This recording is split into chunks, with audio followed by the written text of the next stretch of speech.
real Jews, no faking. I believe ain't no Haitian. It's right, yo, my nation. Christ coming back, be patient. Patient, patient, patient, patient, patient, patient, patient, patient, patient, patient, patient, patient, patient, patient, patient. We long suffering, that mean we patient. We recovering.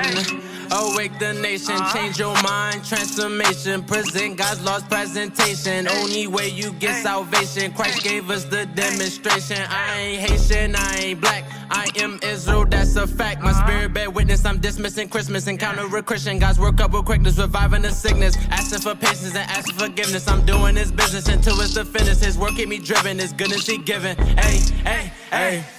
We the real Jews, no faking. I believe ain't no Haitian.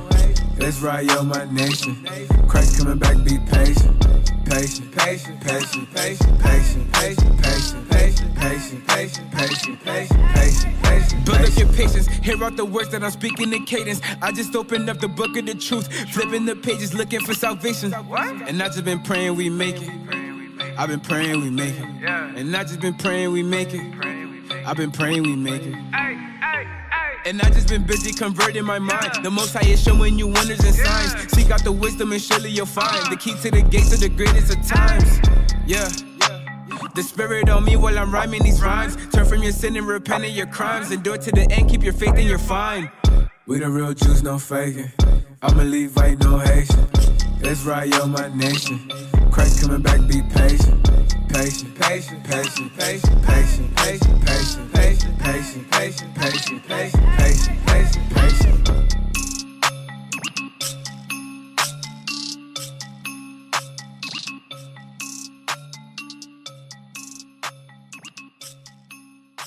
Hey.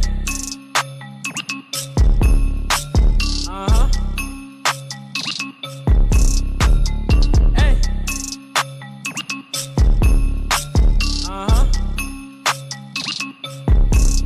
Hey. We the real Jews, no faking. I believe ain't no Haitian. It's right, yo, my nation. Christ coming back, be patient. Patient, patient, patient, patient, patient, patient, patient, patient, patient, patient, patient, patient, patient, patient, patient. We long suffering, that mean we patient. We recovering. Awake the nation, change your mind, transformation. Present God's lost presentation. Only way you get salvation. Christ gave us the demonstration. I ain't Haitian, I ain't black. I am Israel, that's a fact. My spirit bear witness, I'm dismissing Christmas. Encounter a Christian, God's work up with quickness, reviving the sickness. Asking for patience and asking forgiveness. I'm doing His business until it's the finish. His work keep me driven, His goodness He giving. Hey, hey, hey. We the real Jews, no faking. I believe ain't no Haitian. It's right, yo, my nation. Christ coming back, be patient. Patient, patient, patient, patient, patient, patient, patient, patient, patient, patient, patient, patient, patient, patient. Build up your patience, hear out the words that I'm speaking in cadence. I just opened up the book of the truth, flipping the pages, looking for salvation. And I just been praying we make it. I've been praying we make it. And I just been praying we make it. I've been praying we make it. And I just been busy converting my mind. The Most High is showing you wonders and signs. Seek out the wisdom and surely you'll find the key to the gates of the greatest of times. Yeah. The Spirit on me while I'm rhyming these rhymes. Turn from your sin and repent of your crimes. Endure to the end, keep your faith and you're fine. We the real Jews, no faking. I believe ain't no Haitian.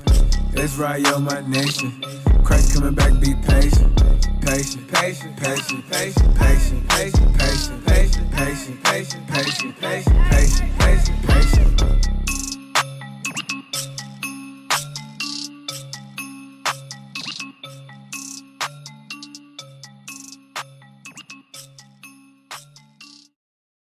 Hey.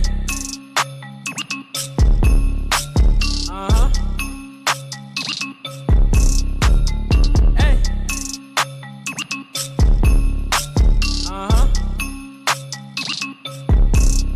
Hey. We the real Jews, no faking. I believe ain't no Haitian. It's right, yo, my nation. Christ coming back, be patient. Patient, patient, patient, patient, patient, patient, patient, patient, patient, patient, patient, patient, patient, patient, patient. We long suffering, that mean we patient. Our people have no idea what the truth is. That's That's why we're out here, to give you the truth. Psalms chapter 119, verse 142. Read. Psalms chapter 119 and verse 142. Thy righteousness is an everlasting righteousness. And thy love is true.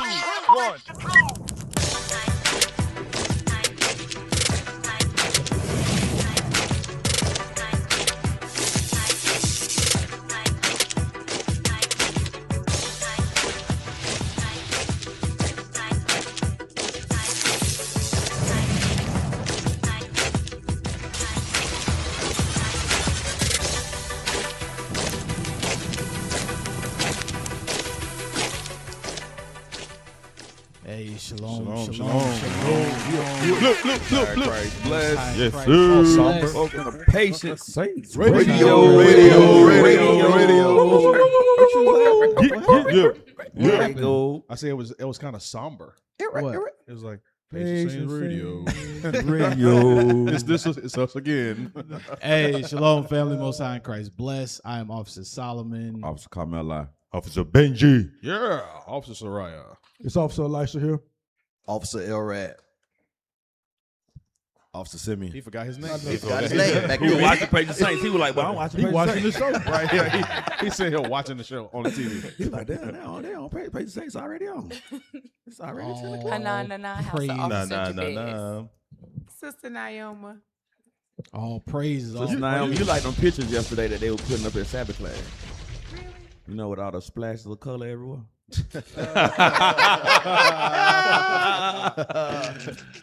Damn. I ain't said it wasn't. I just said it's colorful. It's colorful. It does. It has a lot of colors in it. Come on. A lot of good colors. What's going on, y'all? Hey, Shout man, out to the shout art out, department. man. Hey, the B team, we back. Be back in it, man. That's right. Hey, BT. BT. Come on. Look. 6 man of the year. Turn into the B plus team. B plus. Only thing I can take it. Look, I take it. I just pray that we all are able to take in and understand the words that Officer Benji says today, because Why he coming for you early, bro? I'm not ready. I'm not coming for him. You gotta set a precedence. I'm setting a disclaimer. Why you coming for my I'm man's like not that? ready, man. Yo, Okay, Officer, I'm just gonna defend understand. you all show, B. I'm setting a disclaimer. I'm setting a disclaimer because once he starts talking, you might not understand. You already know. That's crazy. Yo. Ellos ya saben, man. What? Es que no te preocupes. Ellos ya Nah, saben lo que I heard ha you. I pasado aquí. understood you. You know what I mean? I understood No, you. you did. What did you say? I understood Hey, no, everything you you didn't. said. Because it started in English and ended in Right. Spanglish. It's like I thought I He saw said, you know what it is. Boom, skiggity, boom, skiggity, boom. So my disclaimer stands, just in case I would have your Google AI to the TV. If y'all have any questions, just So I can type it in the Type comment. it, you know? Type it in the Put it in comment. the chat. Damn. What did he say, chat? What did he say, chat? Type aquí Hey, in the chat. shout out to the leadership. Hey, man, we missing some That's mighty, right. mighty men. That's right. Mighty men. The mighty Deacon Malachi. Come on. Captain Shemaiah, Captain Amaziah, Captain Aryeh, Captain Erel, Captain Yuri, Captain Jeraham. Hey, safe travels to all y'all men. Pleasure that y'all let us sit in y'all steed. Hey, y'all know what the day is? It is What's the day? Pentecost. And the feast of Pentecost. That's right. Come on. Pentecost. Yeah, Pentecost. See, that's how you do it, boy. You come from the land of that. Hold on. Wait. What was that? Let me see the dance again. No, what the hell was that? Hey, let's go. Hey, my officer, he joyful on the feast day. That's You know right. what I'm saying? That No, man said he that's- served the that's Lord how- with that's how you- joyfulness and gladness. That's how you know people not used to being on TV. What do I do with my I hands? got love for y'all, bitch. I think be PSR more than you. Huh? I ain't understand that one. I ain't get that one. Talk about PSR and you. I heard I be on PSR more than you. Hey, I got you. Yeah. I got you, officer. I did hear PSR. I be on PSR more than you. He be on PSR more than you. Oh, that what he said? That's what he said. Talk your talk. That's what he said. He Talk your talk. We can run the footage. He talking that talk. Sips. Hey, look, sips drink. Yeah. Let's go. Hey, shout out to Captain Kimmy Well for the 9 o'clock class. That's right. They line up. That's right. Fire. Captain. Who? Deacon Malachi. Deacon Malachi. Deacon Malachi. Deacon Abiel. Bishop Nathaniel. That's Hey right. man, Deacon Abiel talk. Deacon Abiel. Hey man, Deacon look, Abiel talk. Many members. bro, we got all praise to the Most hey, High. for real, hey, bro, we all got a role to play in this body, bro. We all got a role to play in this body, and for us to pigeonhole or limit yourself because you're not doing what you think somebody else doing.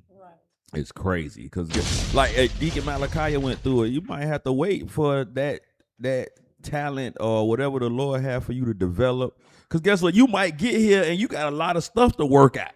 Come on. You know what I'm saying? You got some issues that you can't be trusted with the finances just yet. You might count good as hell though. You know what I'm saying? Got good budgeting plan, but you just got here. You can't be trusted with the finances yet. You know what I'm saying? You got to work that thing out. Or whatever the case may be. Everybody want to be the eye. Everybody want to be the eye. I see you. I see you. The elbow. You know what I'm saying? The elbows. What you said, nothing. But to see what it turns into, like what Deacon Abiel went into when all of those parts begin to come together, or when you have been long enough to been trusted, or you've been through some trials that pull out some of that dysfunction that we had to work on and those things when we first come in to the body of Christ. And then once those things begin to get worked out and growth is shown, spiritual growth is shown, whether it's levels of maturity, you know what I'm saying, understanding, responsibility, all of those things grow, then you become a different part of the body. You thought you was a finger, but you really was the knee bone connected to, you know what I'm saying?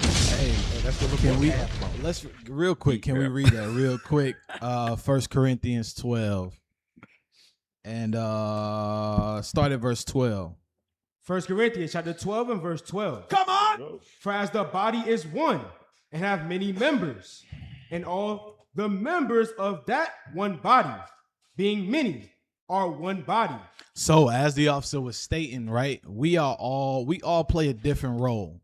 Everybody can't be the eye, everybody can't be the hand, everybody can't be the ears, and whatever the case may be. But when we bring our powers together, with those powers combined. You took the word right out my mouth. You ready to say it? When we bring our powers together, you know what I'm saying, we formulate the body of Christ. Right. And we able to get things going. We able to operate and function. This is a great visual, right? We able to function as needed, as intended, right? Jump down to verse 20. Verse 20.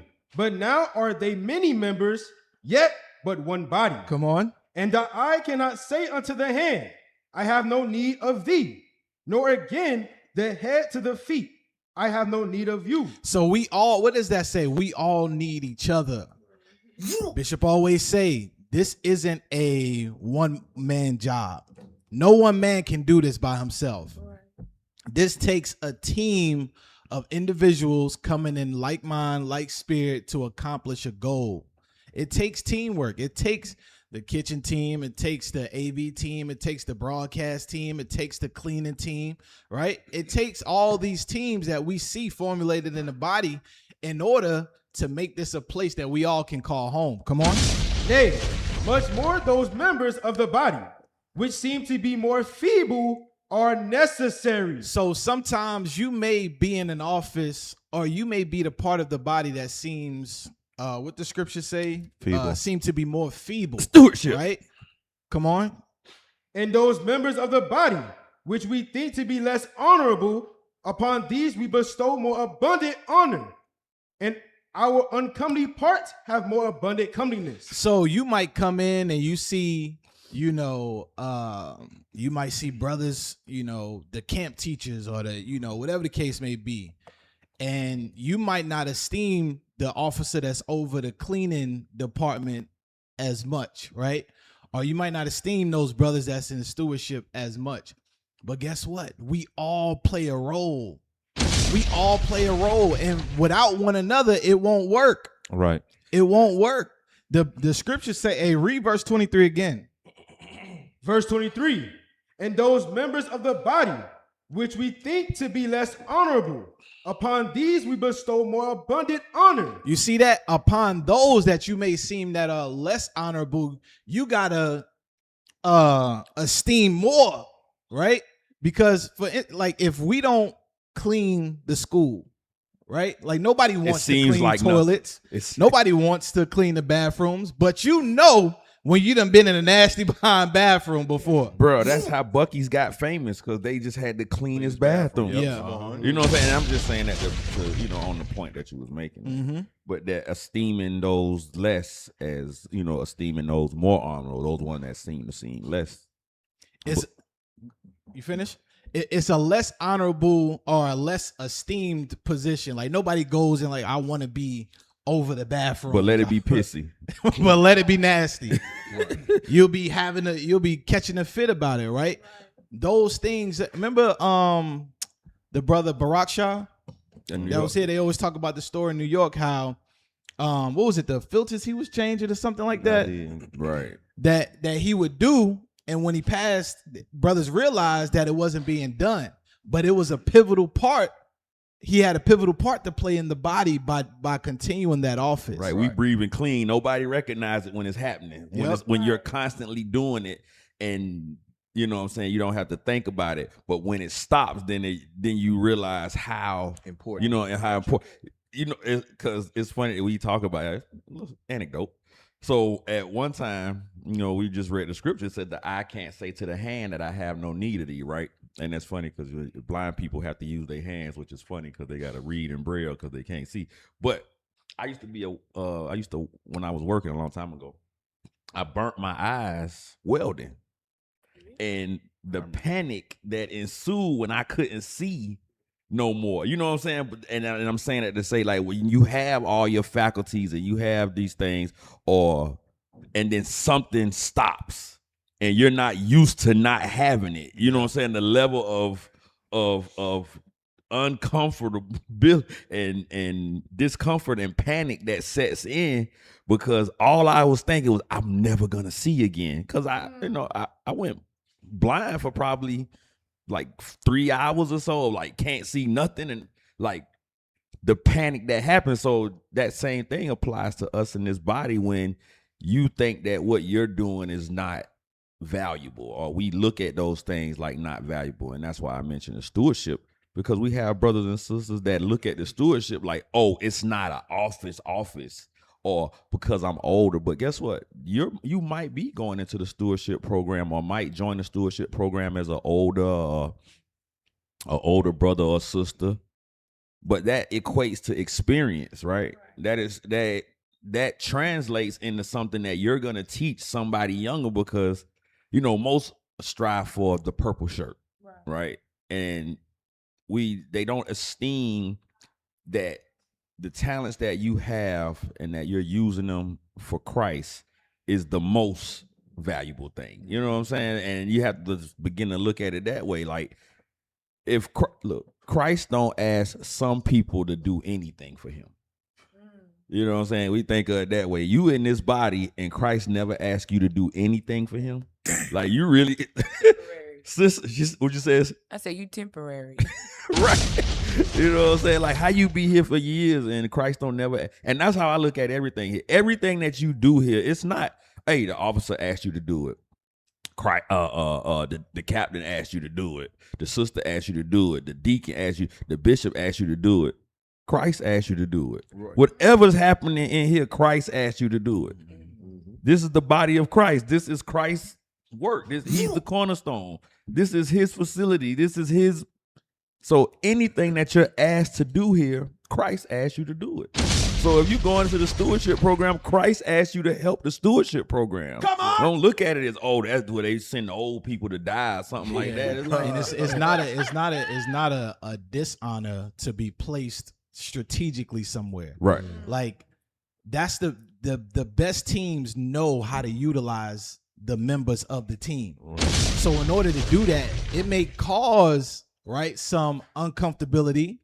It may like some people may be upset of where they're placed or whatever case, but it's up to the coach to decide, okay, I got to put this player right here because this is what they do best. You make us shoot all the threes you want to shoot, but the coach needs you to rebound. But you rebound better. You're better at rebounding. We got a lot of people who can shoot threes. We don't have a lot of people who can rebound, right? But if you're upset with that, right, now you don't want to rebound. Now you half-ass rebound. and the body suffers as a result of it. Exactly. The body suffers as a result. Now we don't have nobody to. Now we got dirty bathrooms. Right. You know what I'm Right. saying? Just pee all on the floor because you don't want to. You know these little boys ain't got no aim. Go to verse 18. Verse 15. 18. Verse 18. But now have God set the members, every one of them, in the body, as it have pleased him. And that's what you was bringing out, officer. It say, as it pleases him. So all of the different gifts that we have and the offices that we're placed in is based upon Christ. Him putting us in those particular parts as it pleases him. Right. So it's not leadership that's calling you. It's not your mama that's calling you. It's not your Lord that's calling you. That's Christ who was putting you in that particular position as it pleases him. All right. That's So fine. stewardship is as it pleases God. Right. The cleaning team is as it pleases God. Come on. Y'all see what I'm saying? Right. Security as it pleases God. You see what I'm saying? So we got to. How you gonna tell Jesus you don't feel like cooking? You say what now? How you gonna tell Jesus you don't feel like cooking? They do though. Yeah, They'll say right. it. Jesus, They'll I say seen it. your prophets came in here this morning, but I ain't feel like fixing. Never mind. Hey, Officer Uzziah, I sent you a video. Wow. We played this video during our local meeting, but I think it's a good video to help everybody understand like the intricacies that go into when you're dealing with large groups of people, knowing how to place certain people in certain positions, because that's very important. It's not a light thing. Like, it's very important to know, like, think how big we are, right? All of imagine a communication going out, right? You know the little test they do where you say something to one person and by the time it gets to Oh, the telephone game. right. In a large organization, you can't have the messages be misconstrued. Right. Like, we all have to speak the same thing. You got it pulled up? Let's play that.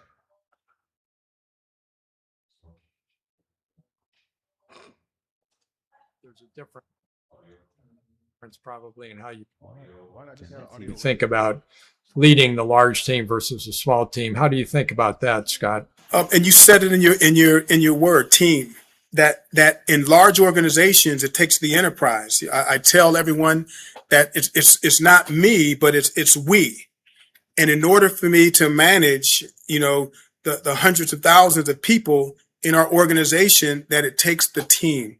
It takes leaderships at different level, which means as me as the commander at the top, I have to trust those medical professionals that are underneath me to lead their teams. And so in a large organization, the enterprise, trust and confidence in your subordinates, because you can't micromanage. Well, you can try to micromanage a large organization, but there's some things you just can't put your arm around, and this beast was called Army medicine. You can't put your arms around the missions and the number of medical professionals and training requirements as we conserve the fighting strength in combat, as well as ensure the readiness and health in peacetime. It's too big, and the ranges is just too large. So trusting in the chain of command, in the leaders at every level, that they are going to provide the platform for readiness, or the proficiency or the acumen of their skills, and then ensuring that they can take that when called upon and deploy it into combat. So there's trust and confidence that I have to depend on and train the leaders. In smaller organization, it's more hands-on, much more easier to manage, because now I'm right there, at the point of injury or at the point of training that I'm responsible for. Being removed so far, it's a trust in the organizational construct, but that also takes training and leadership by providing the vision, the mission, the end state, and the direction that I want the healthcare system to go in. So that's the same thing we read about in the scriptures about being able to place men, right, in certain positions. And you have to trust that these heads of offices ranks, whatever the case may be, that they're going to do their job. You have to like Bishop can't micromanage, the AV team. He can't micromanage the kitchen team. They have to put individuals that they trust to be able to know that, okay, these men are doing the job and that's why they say you got to be around. You got to be vetted. Because they have to entrust that they can place you here and you're going to be able to do the job as best to their ability. You get what I'm saying? Mm-hmm. So that's why we read verse 25. Verse 25, that there should be no schism in the body, but that the members should have the same care one for another. So that when you're put in those positions, when we put in these different positions, that you have the care to do the job like the officer said, so it doesn't have to be micromanaged. It doesn't have to be all kind of foolishness in the mix. That it's known once you're put there, once Christ has placed you there, that you can manage to do what that portion of the body needs. And we not all over the place trying to figure things out and wondering what's happening. We know what's happening, like I said, because you've been vetted. Your local leadership knows, and you've shown a pattern of good works, Lord will, that, okay, let's give them the opportunity to handle these types of situations. And, but the one thing is, you can't be nobody else, though. You cannot be nobody else in this body. I don't care. Look, bruh, story time. I remember when I first became a soldier, you get that Sabbath where they be like, you going up to teach.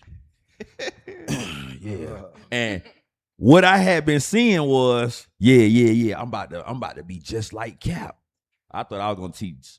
In my head, I've been gonna sound exactly like Cap Shema. In my head, that's who I was gonna sound like. But my personality, you ain't sound like but guess what? My personality, I can't teach like Captain Shemaiah. Guess who tapped me? That old. Give me that. Give me that. Bro, you get up there, you trying to, and y'all, I got that. Come on down. Come on down. Stay right here. Stay right here. Yeah. Don't go nowhere. Don't go nowhere. hey, don't go nowhere. Stay right here. I realize that don't go nowhere. Let me show you how this done. Let me show you how to do this. Right. Yo, don't go nowhere. Don't go nowhere. Easily about to go ahead and be on flyers. Don't go nowhere.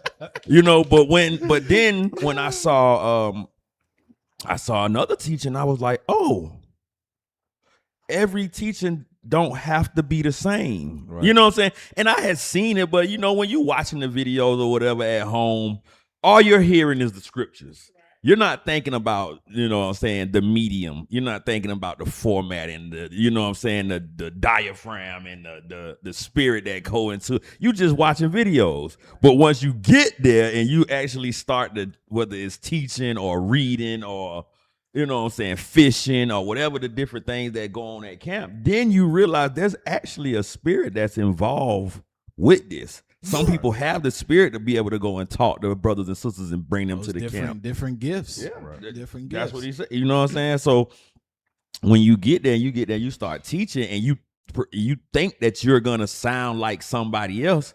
Then you go into what Deacon Abiel was saying. You're not using the gift that the Lord gave you. You're trying to use Officer Solomon's gift, and it's not gonna bear you any fruit because that's not what was for you. That's not what you was supposed to be doing. You just play.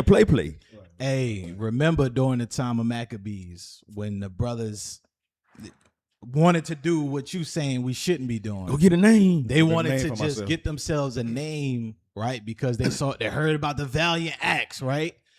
And that ended up getting, I think it was like a lot of people got jacked up. They got jacked up and put in flight. Was it 20,000 or 2,000 or something like that? It ain't never just been 2,000. But anyway, it was a lot of people. The Lord ain't never just killed 2,000.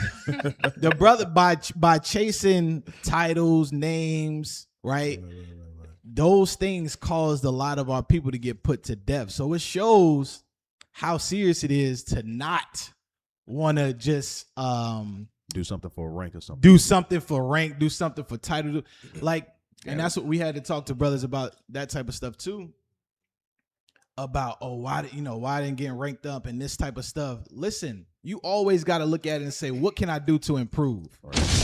Don't always look to blame somebody else on why you're not where you are in life. Bruh, if the scriptures say promotion don't come from the east or the west, but the Lord get an increase, how is somebody else's fault you ain't get it? Bruh, you know when you be bushed and you know it. You know you be bushed. We all know when we bud and then not doing what we supposed to be doing. And then when you don't get what you know you not supposed to have got because you didn't do what you're supposed to do to get it, then you want to feel away. Yeah. How you gonna feel away and you know you was playing? Right. I'm like, bro, come on. I think it's a lot of it kind of goes back to pride as well too, because when you like really start talking about a lot of this stuff, before we even came into the truth, what was a rank? We didn't even know about any of these things. So it shouldn't be the focus. It's you come into the truth.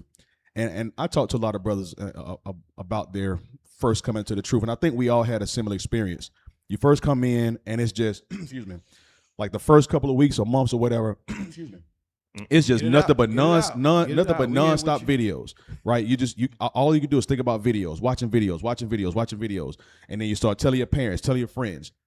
And it's all, you just consumed with the information because it's new information. Yeah. And then at some point in this walk, it turns to, okay, well, now I got to be such and such title. I got to be such and such title. And you forget the one thing that actually brought you here, which is the love of the truth, the love of the gospel. So the love right? of the game. And so that we start to hold these offices or these titles rather over the whole real reason why you're here, and that's to be a part of the body of Christ. If you're here, it's because you serve a purpose. We could be anywhere else in the world doing whatever else. But Most High saw fit for us to be here to serve a purpose. So it's not about the title. It's do the work. The title comes. Right. You get the title.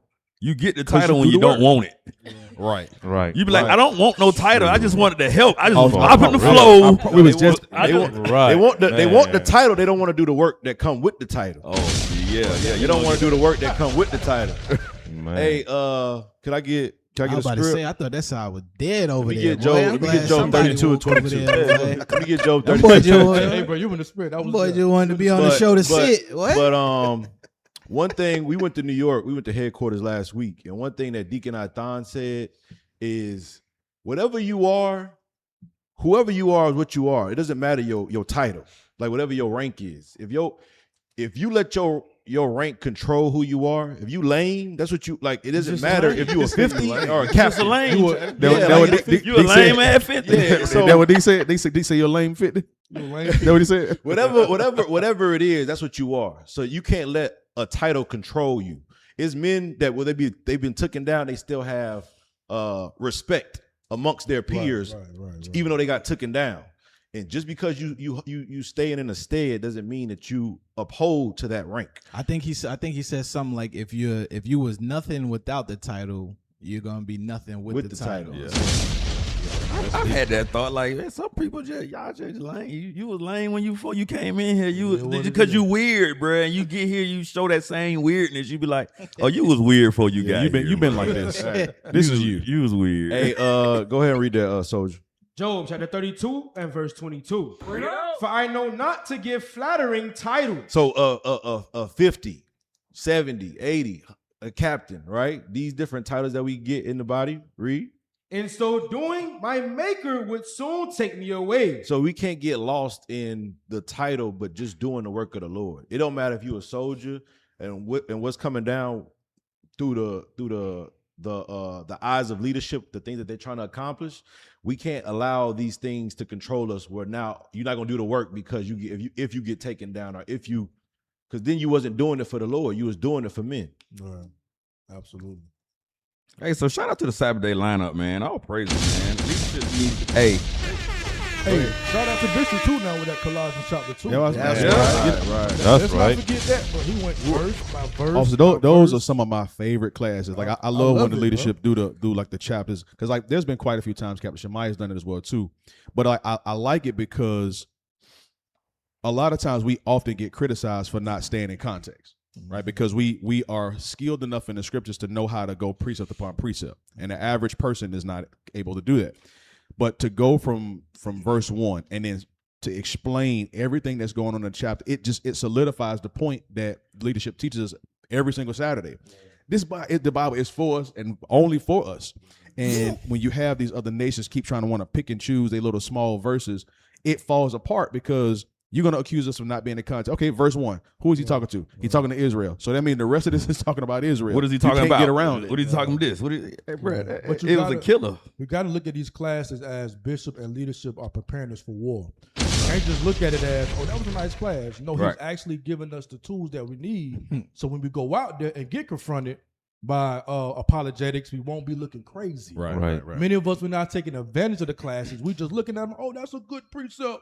But we're not actually meditating on it. So when we get hit with it, we know how to deal. So we got to make sure that we meditating on it, and you know what I'm saying? I was Get in our showing spirit. I was showing Officer Soraya the message from. I still got the email I sent Bishop in 2015. Don't bring it out. Because what it say? My mama had He got slapped confounded. me across the forehead. He got confounded. You know what? With Colossians 2:14 through 16, and I was like, "Damn, I'm not ready for this." You got to send an email. You know, I'm telling her about the truth, and Mama, we got to keep the commandments and blah blah blah. Man, she hit me with Colossians 2:14. Let no man judge you. And me, in any respect, any holy day, I was like, I had to shoot the email at that point. So hell no. He said, I need backup. When they say, I need this explained now. in respect of what? Hey, shout out to Bishop for he responded. He sent you a link to a video. Absolutely, and it's funny too because you know, even the time period, we was so much smaller back then, right? But I like it because it always brings me back to those moments of knowing what it was like coming in, right? Because we all go through that time period where you learning about the truth and you going at it with your family members about the scriptures. You know what I'm saying? That's why we tell brothers to don't feel bad. I got confounded too. My mom dude got me. She got me one time. Calm down. She got me. You know, and take your time to learn because sometimes you're not coming in, you're not well equipped to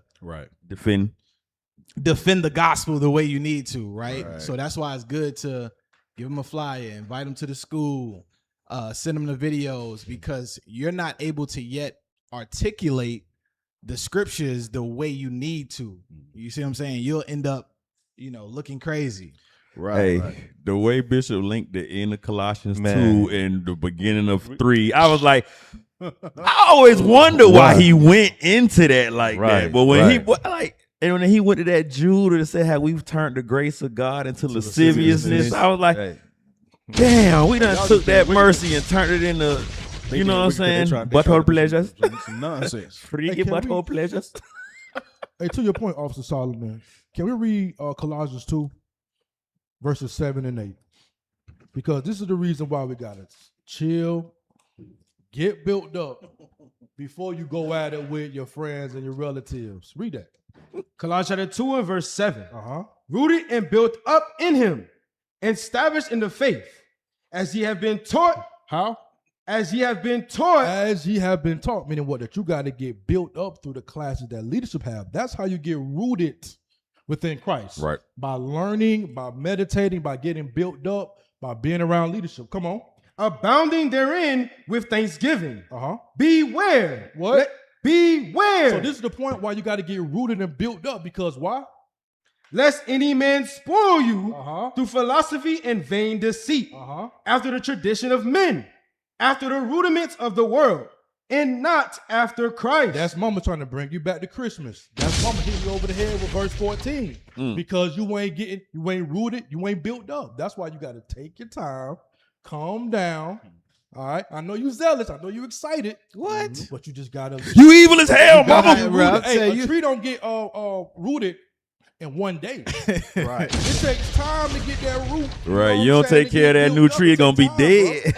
Hey, you know when you coming in, boy, you ready to burn the whole ready. house. I was ready to throw everybody out. Everybody go to this. Everybody got to get it. We end up doing more harm than good, because if you're not rooted and then you trying to correct them and then they confound you on Christmas, you can't even break down Christmas. They're like, why should I follow what you in if you can't even break down what you teach? But really, you know what I'm saying? But going to Officer Solomon's point, I had an instance with him where I called him because I got when I first came in, got confounded on John 3:16. I said, let me call my brother. I called him to talk to my dad. So now I'm trying to get Officer Solomon on the phone to break down John 3:16 to my dad. Like that's because I wasn't rooted. Hold on, don't wait. Stay right here. I'm gonna go get. I got somebody for you. Yo, put on three-way before. I got somebody for you. Wait. And really, bro, your family's still looking at you like, boy. You remember that time you had to go get your homeboy? You was just smoking weed last week. You was smoking weed. Now all of a sudden you got some scriptures. You want me to come over there with you? You had to go get your homeboy. Y'all had to jump me. Oh, you a Bible scholar now, huh? You ain't made no real changes in your life yet. Boy, you remember you used to doodle on yourself? Oh, come on, bro. We had to go there. I'm just saying. I remember. I was there. I'll wipe you. Yeah, man, but hey, what we got on the board? Hey, man, there's a lot going on. We go talk about those things that affect our community directly and indirectly. Y'all remember Cat used to say that, bro? That used to be my favorite line, bro. Hey, what's the one? Cause play the. I want to see the joint. We ain't show it earlier. No, the one with the dating, not the dating show, but yeah. Play that, bro. We got to pop off with that. I forgot about this joint. I didn't even know we had that up there. Can we play? Liz, play the video, bro. Now. He on texting now. This joint was crazy. When you have fell out of love with your husband for not providing and have fallen back in love with your ex, who is currently having a baby, but is willing to risk it all. I'm gonna be quick. Play it back. Play it back. Yeah, start over. Your ex, who is currently having a baby, but is willing to risk it all. Back to the beginning. Go back to the beginning. To the beginning. Yeah. With your husband. One more. When you have fell out of love with your husband for not providing and have fallen back in love with your ex, who is currently having a baby, but is willing to risk it all. Stop. Hold up. Stop.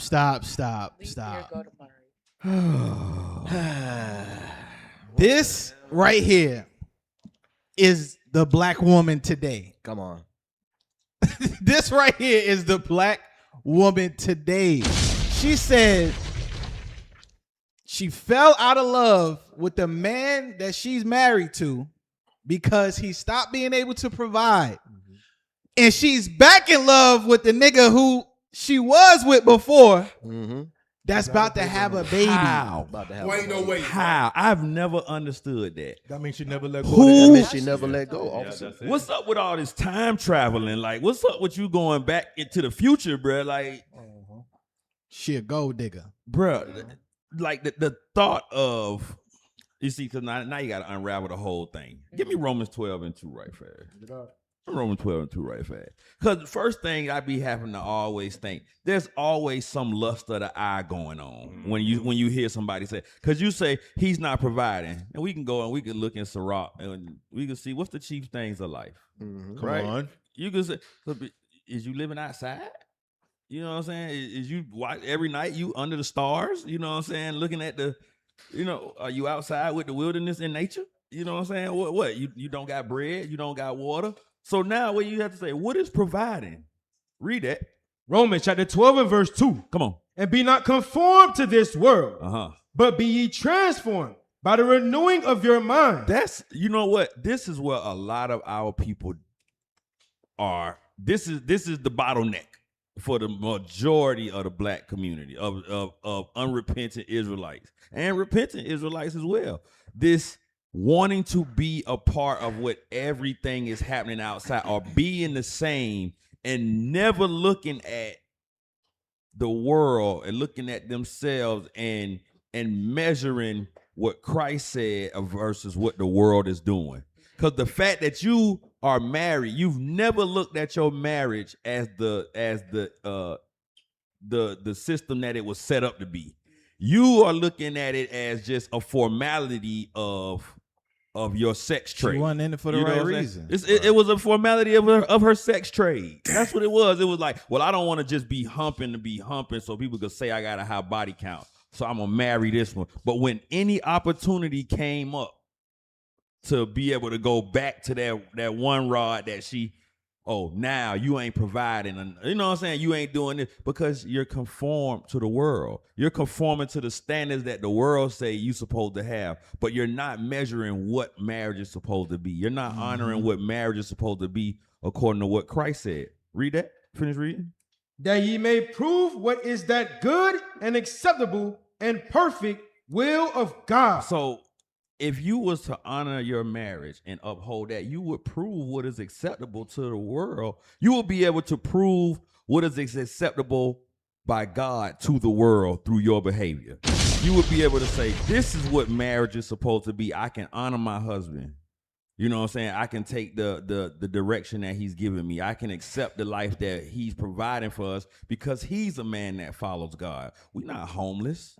Yeah, I'm not driving no Lambo because my ex got a Lambo, but you're willing to go commit adultery. The adultery is already sealed in her brain. Oh, yeah. It's already, she's going to do it if she ain't already did it.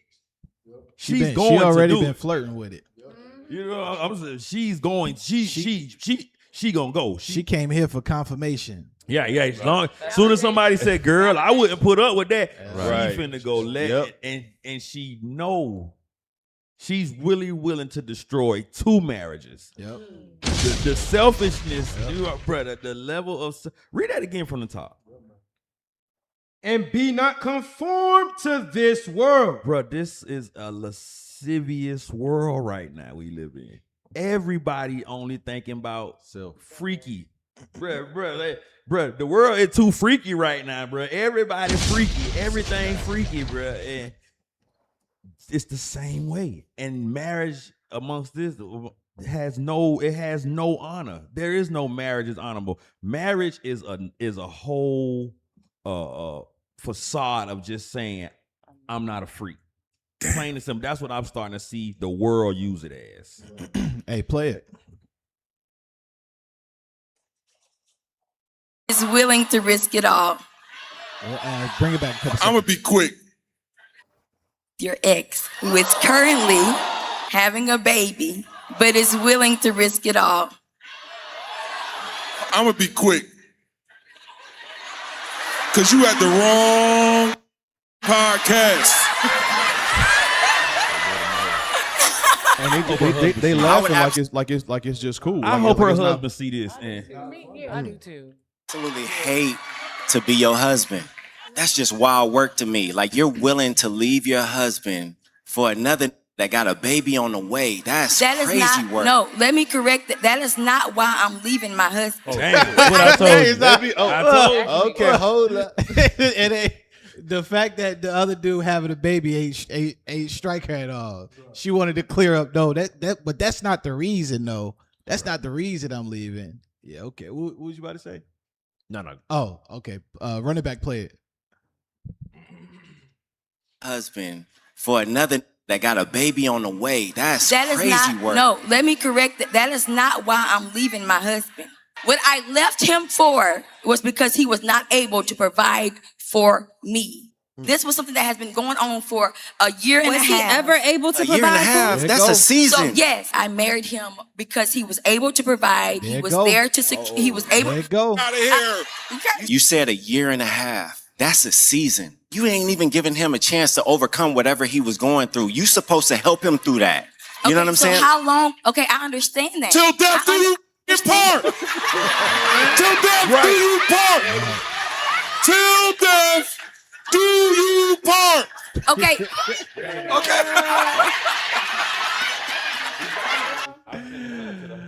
That's crazy. Bro, That's that's crazy. That's Make it a script or y'all. I'll go after you. I'll go after you. October 8. that's crazy. October 8 and verse 6. Because we have lost the idea of what God has created marriage for.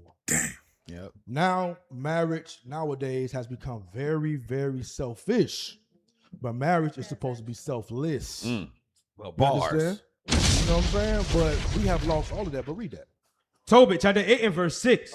Thou madest Adam and gavest him Eve, his wife, for an helper and stay. So now Eve's job, God is laying it out. Eve's job is to be a helper and a stay. A stay is somebody who don't go anywhere. They stay. They are a pillar. They are a support for their husband. Come on. Right. Of them came mankind. So that means that we all got to follow that same example. Of them came all mankind, meaning mankind must follow that example in marriage. Come on. Thou hast said, it is not good that man should be alone. Let us make unto him an aid. A what? An aid. An aid. So when that brother falls, when he falls on hard times, the wife is to be a what? An aid. An aid. Like unto himself. Meaning what? They got the same mind. Meaning we got the same goal. We got the same objectives. I'm not going to leave you when times get hard. Come on. And now, O Lord, I take not this my sister for lust. That's the problem that we have. Many of us, we take each other for lust. Meaning what? I'm looking at the freaky, the temporary, the body. I'm looking at that. I'm not looking at long term. I don't want no longevity. I don't want it. Once that runs out, I'm out. Come on. But uprightly, therefore mercifully ordained that we may become aged together. That's what we have to have the mindset of when we marry. We got to ask the Lord to mercifully ordain, what it say? That we may be aged together. Not when money runs out. Right. Hey, officer. You're like, oh, this nigga broke. Time to go. Can't provide for me. A lot of people, even in this truth, brothers and sisters think that it's boyfriend and girlfriend. I'm telling you, marriage is a serious thing, y'all. Serious. You so full of your lust that you can't even have no foresight in terms of like seeing that. You have to be able to contain yourself and make logical decisions when looking to be married. That's why leadership constantly has to tell brothers and sisters, pump your brakes. Right. Because right now you're lusting for one another. But 10 years down the line, when that man might fall on hard times and he ain't got the job he used to have. He ain't got the finances he used to have. Now the brother fall on hard times for 6 months. You talking about you want to leave now. And the crazy part is she talking about risk it all. That man, she think risk it all is gonna leave her. He gonna leave his wife. Right. Risk it all mean I'm gonna risk hitting you. Yeah. And then have to explain if I get caught. He want the sex. All he want is the sex. Right. That's it. Right. He know you another headache. He don't want to be with you. He just knew you had good head. Hey, because he was like, she did used to eat a whole officer when glizzy. I'm sorry. Go ahead. Hey, officer, when she says that her husband is unable to provide for her, you know what she's talking about? She's talking about the things that she wants. That's what I'm saying. That's why we were talking about the things of the world. She's not looking at the chief things of life. Right, not the things that she needs. But let's see what God says providing is at a base level, right? Let's get that. Sirach 29 and 21. Sirach chapter 29 and verse 21. Let's go. The chief thing for life. So the principal things in life are what? Is water. Is water. So I guarantee you, if we ask that sister, hey, is the water bill paid? Guess what the answer is going to be? Yes. I helped, oh. All right, read. And bread. Food. And hey, she don't look like she's starving at all. No. Matter of fact, she look like she could lose a couple of pounds, actually. Right? Read. And clothing. And clothing. Hey, I see that she fresh. You know what I'm saying? Look like she goes shopping often, right? Read. And in house to cover shame. And a house to cover shame. Those are the principal things in life, right? Anything else, right, is things that you want. Now, there's nothing wrong with wanting things, right? But let's not misconstrue what providing is versus what I may want. Hey, this why it's hard to blame the Negroes in the world that don't want to marry these type. Right. They don't want to get married because they know that women is a lot of women who think just like this. Negroes don't want to get married because they know that these chicks be for the streets, bruh. Right. a woman will blow up the whole building all for her happiness. Right. That's crazy. A man will suffer, go through it, endure for the sake of his family to keep it together. A woman, if she ain't happy, she blowing the whole damn thing up. Right. Kids involved. Kick it over like a Lego She wants tower. to go to her ex who have the nigga got a baby on the way. And a wife. And she said, I don't care. I'll give it. The nigga got a baby on the way and a wife, and she's willing to destroy her marriage because he can no longer provide. But this is the thing. She can't think get that he bag. gonna provide for her. Right. So she's equating he's willing to risk it as he's gonna provide for her. In her mind. So like, you really think, what you think he gonna go let you live in the house with him and his wife? Officer, no, that's not it. It's the rod. Right, but I'm saying we know that's in there, but she's willing to leave her because remember she started off saying when your husband can't provide, but the ex is willing to risk it all. So in her brain somewhere she's still equating that's gonna become the provisions that she need for life. Right. She not thinking this man is not finna move you in his house. Right. And pay for your chief things. He not finna upkeep you. He gonna hit you on the side when his wife is doing something with that baby. Right. He is not finna go nowhere and provide the cheap things that you need. got the baby. He became an ex for a reason. Because he was hitting other whole back when she was with it. That's exactly. She was, hey, Officer Uzziah. Hey, we finished with this video? Was that the end? Nah, play it on. It's still crazy woman. Silly rabbit. You ain't even giving him a.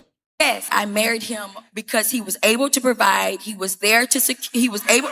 Out of here. You said a year and a half. That's a season. You ain't even giving him a chance to overcome whatever he was going through. You supposed to help him through that. You know what I'm saying? So how long? Okay, I understand that. Till death do you part. Till death do you part. Till death do you part. Okay. He got wisdom. I think you would be doing him a huge service by leaving him because you're horrible to have even married him.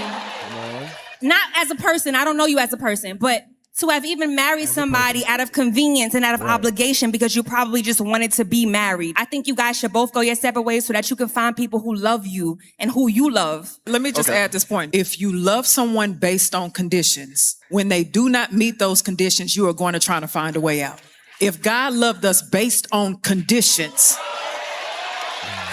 Hey, Officer Uzziah, play that video I just sent you. We start going off. Yeah, we don't want to hear. I want to hear your woman preach. Keep silent in the church. she be killing me, Shut the hell up. Can I get a script real quick? Going to the point that she just finished. Hold on, up. play the video he wanted. What? How you just press start the video? Just like press that? play. It's the button that look like the triangle. Go ahead, get your script, Officer. While he fix that. Sirach 6 and 8. Sirach 6 and 8 because in marriage, like I said, conditional, right? Read that. Sirach chapter 6 and verse 8. For some man is a friend for his own occasion. So your wife, you might marry a sister, but she's there because you're providing. You're providing her lifestyle. You giving her the glitz and the glamour, right? And read it from the top. For some man is a friend for his own occasion. Read. And will not abide in the day of thy trouble. So when you going through things, she said, oh, for a year and a half, he ain't been able to pay for X, Y, and Z. I want to leave him and go to my ex, right? But go to verse 7. Verse 7. If thou wouldest get a friend, prove him first. So this is what the husband, he should have been doing because he know it was signs that she moved that way before he got with her. Yeah, right. He had to see signs that she kind of got this little She spirit was messing on with the nigga that she going back to when he got with right. her. When he knocked her off it and then married her, right? Read it from the top. If thou wouldest get a friend, prove him first. So keep reading. And be not hasty to credit him. So we can't be hasty to credit people because, they there for a time. She was fine back then. Right. And then now the true spirit that she rolled it in, she is being exposed. So basically what you're saying, officer, is that no one should get married until they've been through adversity first. Correct. But that's what's going to show who they really are. Yes, sir. You see what I'm saying? Y'all, some of us, you prove everything all lovely, There's not one argument, not one disagreement. Oh man, she the one for me. Nah. The scriptures say otherwise. They say you ain't gonna know that person until y'all actually go through something and Some get friend through is something. known in Hey, adversity. officer. A friend cannot be known in prosperity. Exactly. You got men who have been married and are speaking from experience. Yes. Right. Yes. But brothers will take that they think that you're hating. You don't know my life on this newfound love Right. that they have. Right. No, brother. We No, were there, brother. Hey, brother. Brother, we were there, brother. Yeah, no, brother. We was madly in love, brother. I love him, man. I love him, man. We had the honeymoon phase too, but Brother. guess what? Then real life hit, and we realized things that we was like, damn. I really don't like her like that. It was all good in the beginning, and it just I don't know. 3000 say, bitch, you ain't that fine, no way. But you realize that when the lust is off of you, when the beauty isn't your main focus, you start more digging into the character of the person. How do they respond to things? How do they take the way you correct them about certain things? These are the important things that you got to try to sift through while you're proving somebody. Don't think about the looks. Don't think about that stuff. Think about the individual that cannot be with this person for the rest of my life. There it is. Right, you had a video used by the Yeah, play that. Come on. Kick her the fuck out. That's it. Y'all said, what are we supposed to up. do if my wife won't cook and clean? Kick her the fuck out. Y'all think that I became this way because my ex-husband was nice to me. He was not. He was not, okay? I learned that there was consequences to my actions, okay? And he followed through on those consequences. Y'all's wives don't know about consequences. Y'all know about the consequences in your relationship because y'all wives run the relationship. If she don't want to cook, clean, or listen, if she is not doing any of them, or even having sex with you, send her back to her punk ass mama house. She needs to learn how to be a mother again and a woman again. And if her mama can't get the job done, then you shouldn't be raising no fucking grown ass woman. How about that? I mean, y'all sitting up here making up all the excuses in the world and not taking no action. That's the crazy part. That's why your wives act like that. That's why they don't respect you. That's why they don't listen to you. I'm telling you right now, kick her the fuck out. Hey, give me strip. But you know what, man? Facts. You know what? That's why this Bible Here it go. our Listen, Yo, this is the first he done turned on you. This is the first time he's horrible people. For a moment, I thought the we first time offended he- our brother over there because he was quiet. I'm like, The whole damn, show he was Soraya- quiet. Soraya done shut my brother down. I felt bad because I felt bad because he wasn't saying that. that. too fast. Just speak slow. Horrible Just speak people. slow. Speak slowly. Yo, he Y'all shut you are down, horrible bro. people. Horrible I people. was saying, man. Read what you. I mean, go. You Bring said it the out. Bible. Bring it out. That's why this Bible is our. It's so important. Yeah. Okay. Okay. Give me Sirach 26:1, man. Come on. Bring it out. Bring it I out. got something right there after that. Bring it out. Give me Sirach 26:1 because if we don't follow the guidance that leadership gave us, you know what I'm saying? We need to prove. Because in your proving process and the blessing from leadership is when we get the joy of marriage. Right. Because we go backdoor. Who bless it? We go backdoor. Bruh. Satan bless it. You at the table every week. That's an uphill battle. Satan God. bless it. It's an Because uphill why? battle. You should know this right here. Read that. Sirach chapter 26 and verse 1. Come on. Blessed is the man that have a virtuous wife, Right. for the number of his days shall be double. Read. A virtuous woman rejoiceth her husband, and he shall fulfill the years of his life in peace. Because we understand that. You know what I'm saying? We understand that when you get a good wife, you'll be joyful. Yep. When you get a dragon like this, Yep. you gonna die. You gonna die from stress. You gonna die. Right. You said you gonna die from stress. You know what I mean? Officer, go up. Hey, give me 25, 26. Don't even play, bro. I already. Yeah. I'm going after you. Hot topic, ain't it? Yeah. Brothers fighting for the brothers script. got stress on their chest. You got that die from. You done a die said, from yeah. stress. Yo, He said another thing. IT gonna want dibs next, boy. You done die from stress, bro.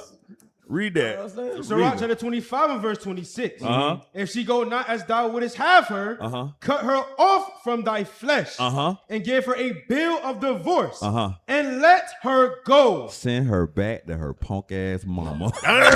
Hey, she was talking scripture. Bro, that was scripture, but I'm saying, I hope, bro, White saw his wife talking about something, she gonna go back to her. I hope he saw her and gave her a bill of divorce and sent her back to her punk ass mama. Damn. That's all I want. Real quick, nothing in the first place. 7-2. Because again, you know, these are things that our people are doing in the world, but these situations should not be named amongst us. Well, it is. Yeah, exactly. Right. But again, because these are instances that affect our community directly and indirectly. That's why leadership has put the things in place to help you avoid situations like this. Brothers, to help you avoid marrying a sister like this who 3 years down the line, you talking about she don't want to be with me. Well, why she don't want to be with you? No, oh, because I lost my job. What? If you would approve somebody and take your time, you might have seen those attributes in her early. Right. Read that. Romans chapter 7 and verse 2. Start 2. For the woman which have an husband is bound by the law of her husband so long as he liveth. But if the husband be dead, she is loose from the law of her husband. So a woman, once you get married, your only way out of marriage is your husband dying. Your husband dying. That shows you how serious that is. It's not just, in the world, sisters, 80% of the divorces are by women. Initiated by women. Yep. You listen, when you come into the body and you understand, right, the laws of marriage and how they're supposed to govern us, you realize and you have to accept this. You can't be filing for divorce because you're unhappy. No, sister. Right. He was happy enough to let him inside of you. Right. Y'all go fix it. Right. Y'all figure it out. Because everybody, listen, Paul said it's going to be trouble in the flesh. You're going to have problems. You're going to have issues. There's going to be disagreements. Y'all go figure that out. That's it. Because everybody got problems. Everybody got marital issues. Needs be trouble in the flesh. You know how many times I done been thinking my situation was unique to me, and I call one of the Cap. Whoa. He like, bruh, my wife just did that the other day. I'm like, we really do all be going through the same thing, bro. Right. The same thing. You know, the one thing I always never really could understand is for you have a man that's willing to provide and willing to take care of his house, and then you have sisters that don't appreciate it by challenging that man's authority. Like this man literally, as a man, we literally have to, especially being a black man, we have to carry the weight of the world on our shoulders. Come on. And so the last thing that we need is to be carrying the weight of his shoulder and then got to come home and box and fight with you, or deal with your level of unhappiness because something didn't go the way that you wanted to go. Right. Give me Sirach 26. Hey, 26. before you move on, let's just. I want to finish on verse 3. Verse 3. Come on. So then, if while her husband liveth, she be married to another man. So, sister, you step out wanting to go be with your ex. Oh. Come on. She shall be called an adulteress. You are an adulteress, sister. You's a hoe. You's a hoe. Whoa. Go ahead, officer. I had to get that. No, you gotta get that. You gotta get that. Gotta get it off your chest. You gotta get that. He was real sophisticated over there. So before you switch the tempo, he was speaking real suave. You know what I'm saying? What I really don't. Let me get it right. Let me get it right. Well, we have to Sirach come 26 to, and 26. Sirach chapter 26 and verse 26. Bring it up. A woman that honoreth her husband shall be judged wise of all. So you gotta really so what does it mean for a wife to honor her husband? What does that look like? Right? Because that sister, her mother never showed her what it was to honor her husband, which is why she think that it's so easy for her to just get in and out this relationship and not even take it serious. as you mentioned, off Solomon, marriage is a very, very serious thing. And I could even say that I've learned a lot of life lessons in just being married, learning how to protect, or even learn what it means to protect and provide, learning how to, you have to be the sound or the voice of reason in the house, because sometimes your wife may be having, some issues going on. Maybe she's experiencing something, whatever. And then you have to be the balance in that house. So you can't allow yourself to be emotional. You gotta be everything that house needs, so that way the house can thrive. But a woman honoring her husband is you being able to support that man in whatever it is that he needs to help keep y'all alive and surviving. But a lot of sisters have never been taught that. What they've been taught is infatuation and do things based upon my feelings. Keep reading. But she that dishonoreth him in her pride shall be counted ungodly of all. And you know what I find funny in relationships is like, you're gonna have disagreements because the Bible tells you that there's gonna be trouble in the flesh, right?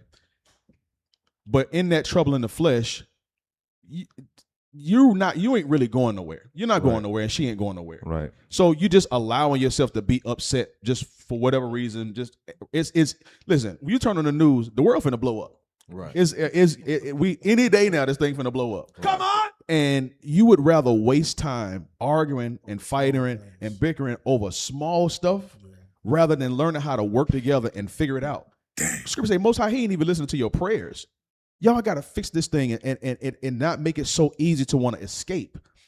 The lack of accountability in relationship, it contributes to the demise of a lot of relationships because, again, nobody's taking it serious because in the initial start of it, it was all based upon infatuation. You look good, she look good, and now we're not trying to learn each other. I'm listening and I'm burning because we see it all the time. Brothers and sisters will forego how it says to not be hasty to give a person credit. They'll forego that. Just to, oh man, I got to do it because I'm burning. I'm burning. Right. So now you're gonna covenant yourself with this woman, not knowing who she is or knowing how she's able to resolve conflict when she's faced with a problem. How does she react? Right. Is she the type to go do the popping the fingers and the twirling the head, or is she calm and does she respond to scriptures? Hey, you forego all of that. Officer, some brothers, they undervalue their position in the scriptures and just in life in general. A lot of, especially black men, most black men come from a space of low self-esteem. Yeah, their mama taught them that. Yeah. Because in the world, you was never taught that you a God, that you a king, that you're the prize. You never taught that. Right. So a lot of time brothers come from the mentality of, I got to get what I can get. Right, yeah. So brothers, you come into the body with that mentality. The first sister that jump at you, you ignore all the red flags because of your low self-esteem, and you ready to jump the gun because she looked good. But you set yourself up for demise down the road. Right. That's why it's important to listen. Just listen. If you're counseling with your officer, with the men above you, they're gonna tell you the things to look out for, the things to avoid. If you're around, you're gonna notice stuff. But if you're not around, guess what? You're not gonna notice stuff.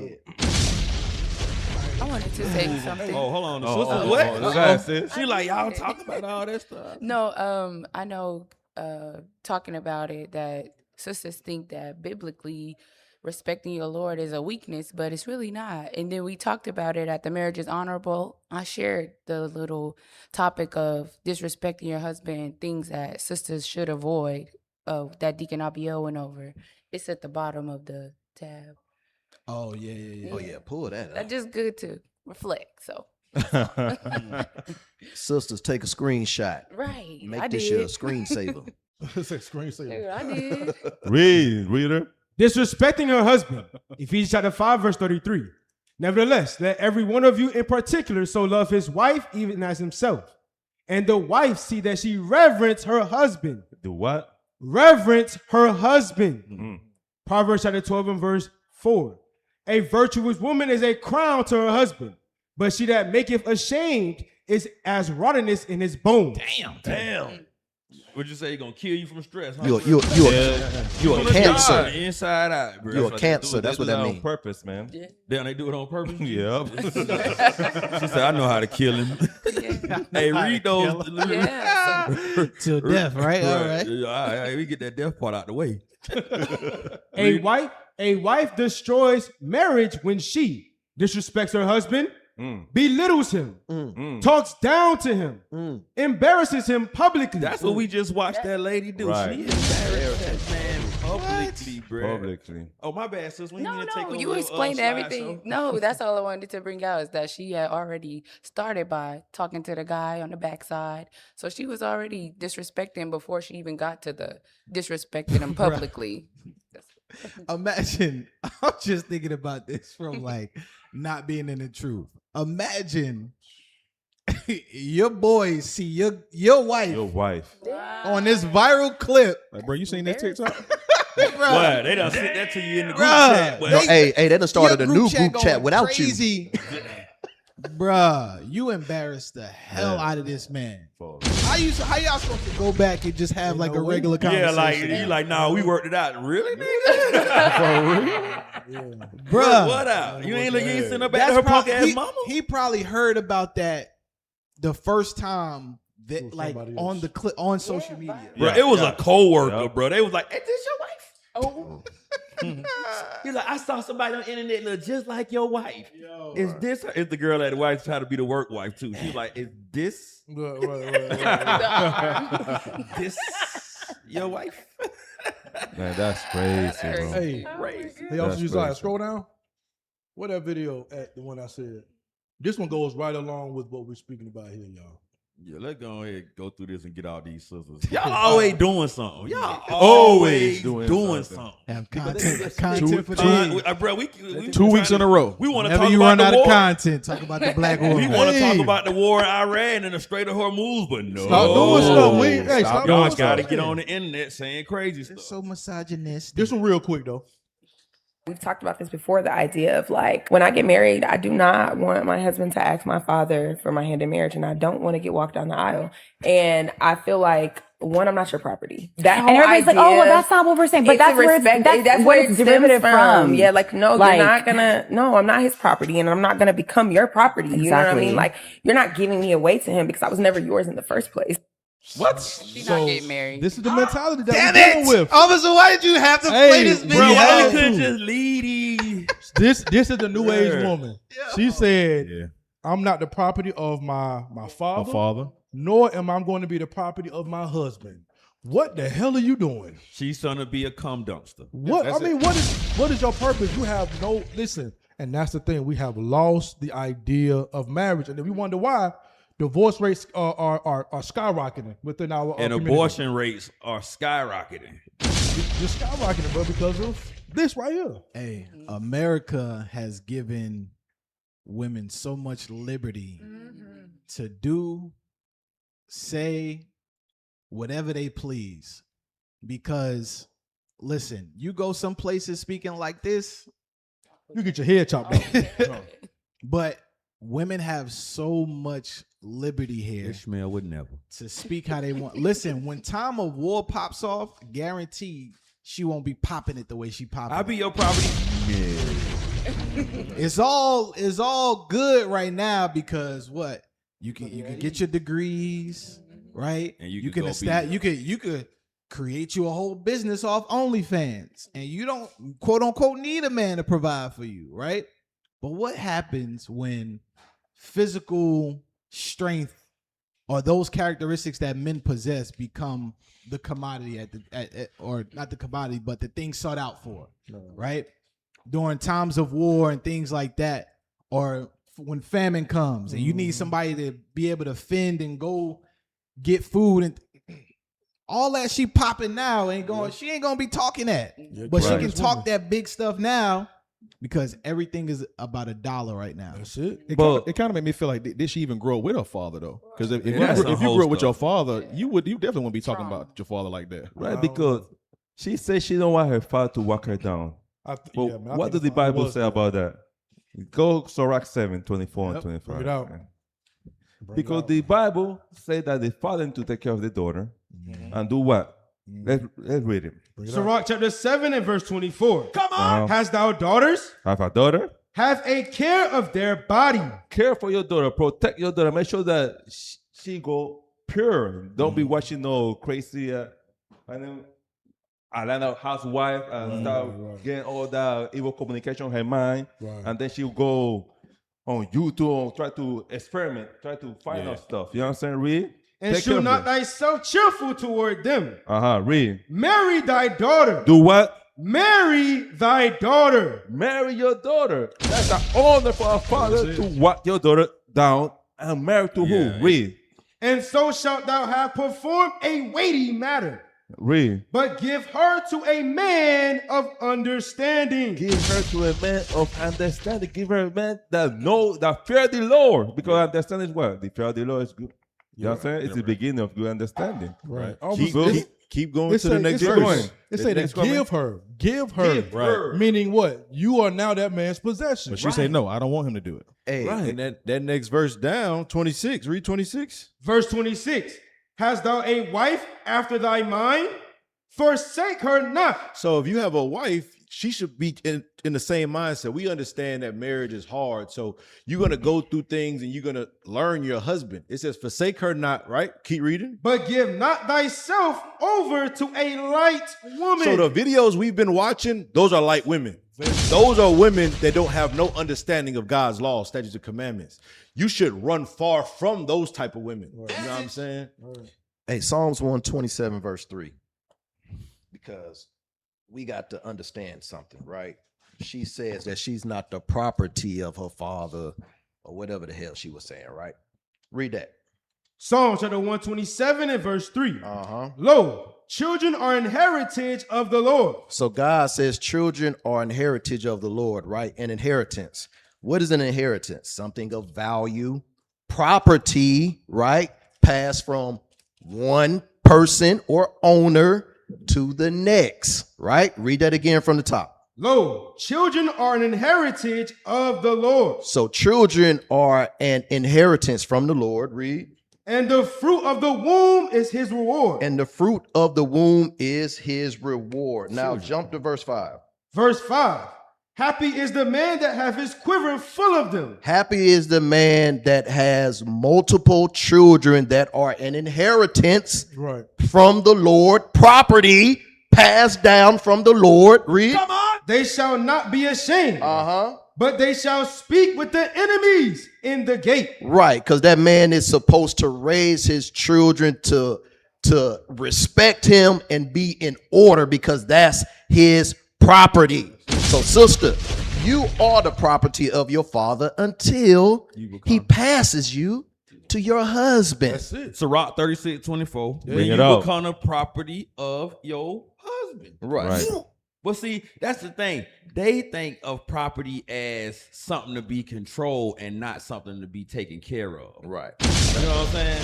That's why you have to give to a godly man. That's it. Yep. Right. Because you give to a godly man, he know the work. You know what I'm saying? He's not going to treat you like trash. Right. Because most of us, especially once we understand what the Lord expects of us, we understand that as a possession, you do not destroy anything that the Lord gave you. Right. So that possession becomes something that you take care of, that you nurture, that you provide for.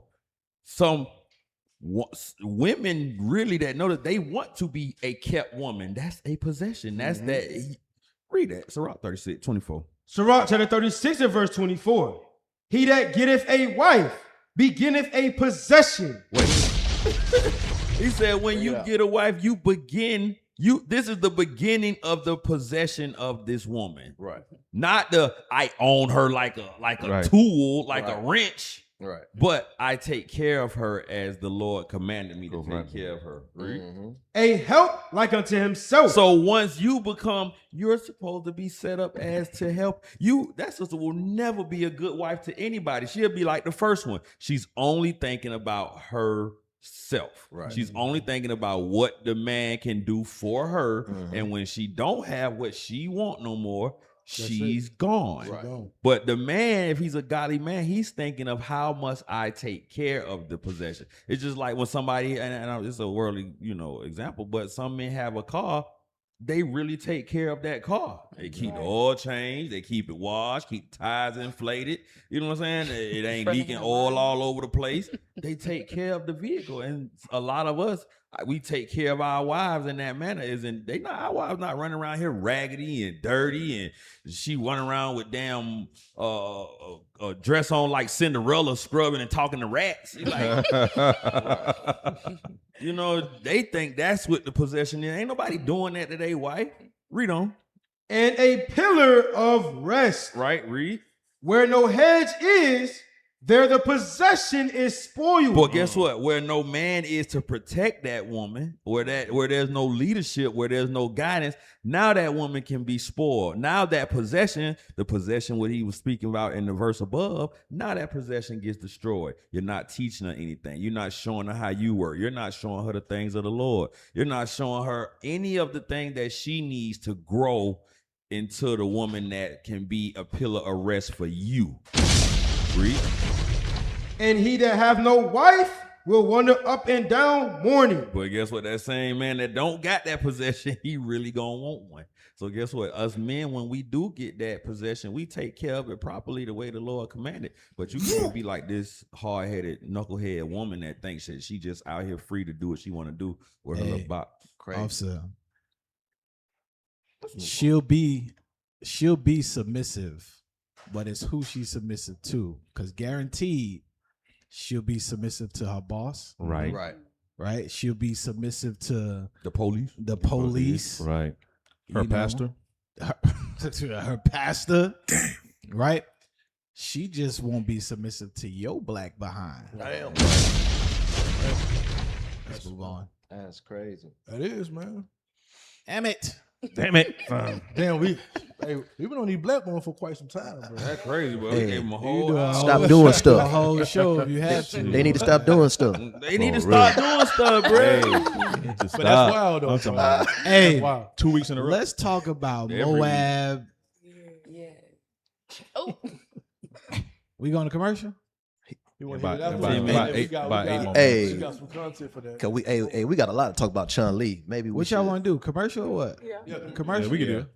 All right. Hey, we'll be right back. We gonna give you black sisters. We gonna give y'all a little 5-minute break. We'll talk about more. 5 minutes, real quick. We gonna go grab the content and we go.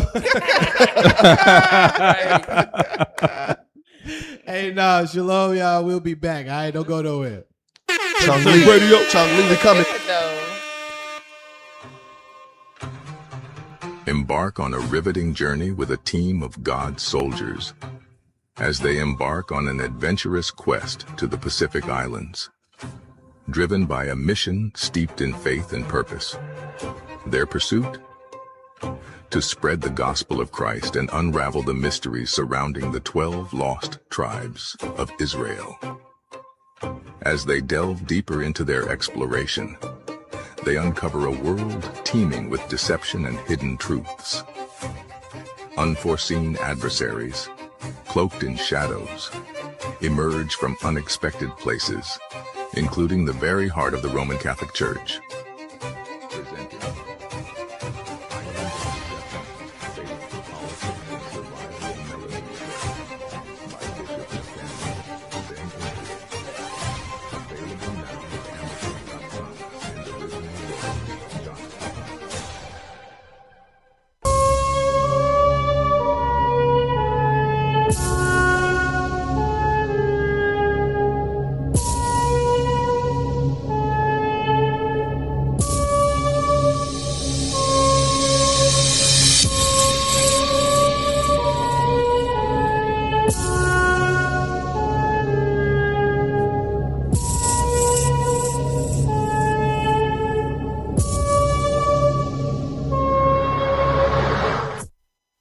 Angela Willis. I help families protect what matters most without overpaying. What if I told you the problem isn't that life insurance is too expensive, it's that most people have the wrong kind? Let's look at Exhibit C. Which plan would you choose? Don't cancel your life insurance, but correct it. Let's lower your costs so your money can work smarter, not harder. I can also help with budgeting, mortgages, investments, 401k rollovers, and more. Call me at 229-443-3203.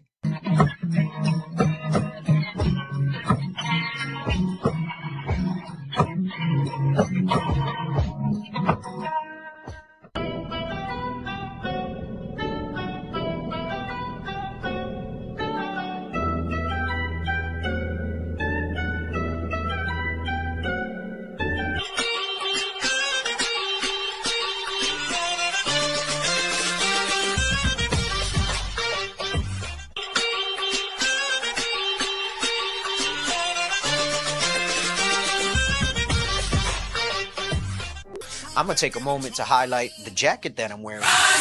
The LM Original Royalty Collection. LM is for Laquamata. This thing has a storied history behind it. Light in the dark, truth from within. The king who starts when we begin. We rise again. Y'all see the jacket is available right now on, you gotta say right there, it's available right now on originalroyalty.com. That's right. Why the name Original Royalty? Original royalty was our people, our culture. And when you talk about what it means to me, I think it's powerful because you're discussing us kind of re-embracing that confidence. My team do a blitz every county. My God put a price in your past ahead, and I'm pulling up for the bounty. On the block with the water, they drowning. No mercy, my hitters confounded. My weapon is check of the block when they're knocking. The prophets don't miss when they sound it. Hey, my team rowdy. My team do a blitz every county. My God put a price in your past ahead, and I'm pulling up for the chill. Holy Spirit, feel it, give me chills. This that slim pickings, bottom of the gutters from them cotton fields. Southern jewels, keep them fringes swinging, you know how it is. Talk that talk, speak that real. Got that milk all in my grill. Hey, Holy Spirit, feel it, give me chills. This that slim pickings, bottom of the gutter from them cotton fields. Southern jewels, keep them fringes swinging, you know how it is. It's levels to this truth, what it look like. Elevating your mind to reach a good life. Knowing your purpose, having faith that it's worth it, and nobody turn you from it. It's a marathon, so run it up. Guard your life, protect your soul, endure it through the...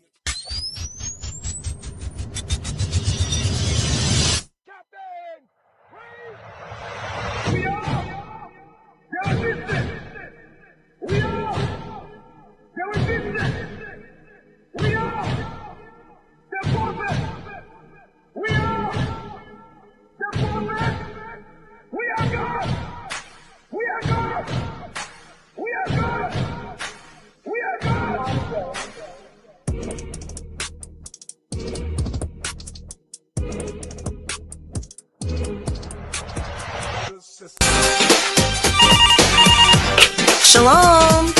Shalom? You don't know nobody anymore, Keisha? I told you, I don't go by that name anymore. It's Yazaria. You still on that Israelite stuff? You don't remember when we used to kick it? Girl, you were so fun. Now you've been switching up on me, talking about these laws and these commandments. I can't believe you took this over our friendship. How dare you? We've been through so much. Trying, bringing up the past, saying how much fun we had, but I'm telling you that I've repented and I don't want to sin no more. We don't do that no more. Now I keep the laws. I'm trying to explain I'm not the same. Tell you I've changed, left that all that behind. If you won't change, oh what a shame. Never's your exchange, so I switched up and changed for him. Switched up and changed for him. Switched up and changed for him.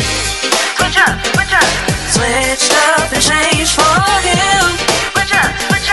Switched up and changed for him. Oh, for the most high. Switched up and changed for him. Oh yeah, that's right. I switched up and changed for him. Oh, I switched up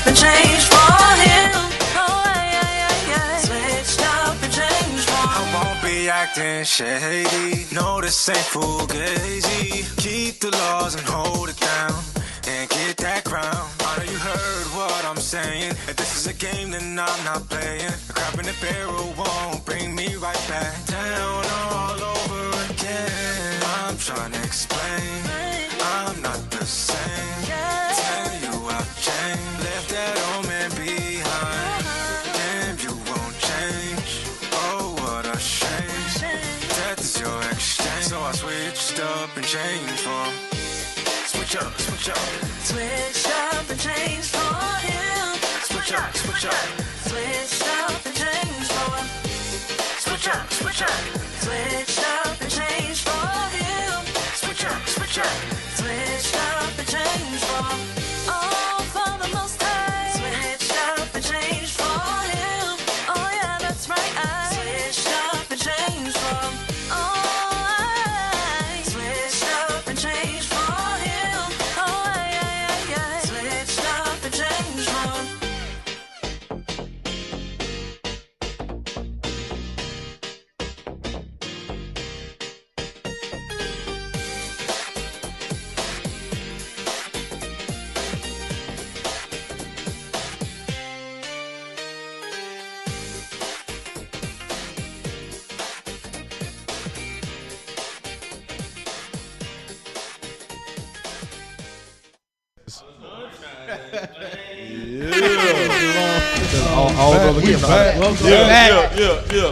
To Pages Radio. Hey,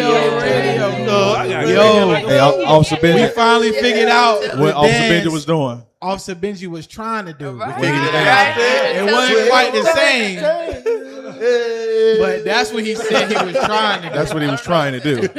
So, officer, I owe you an apology for making fun of your dancing. You were just imitating you. You know what I'm saying? Because all y'all do is salsa, right? Bachata. That was the bachata version. Bachata. They don't know nothing about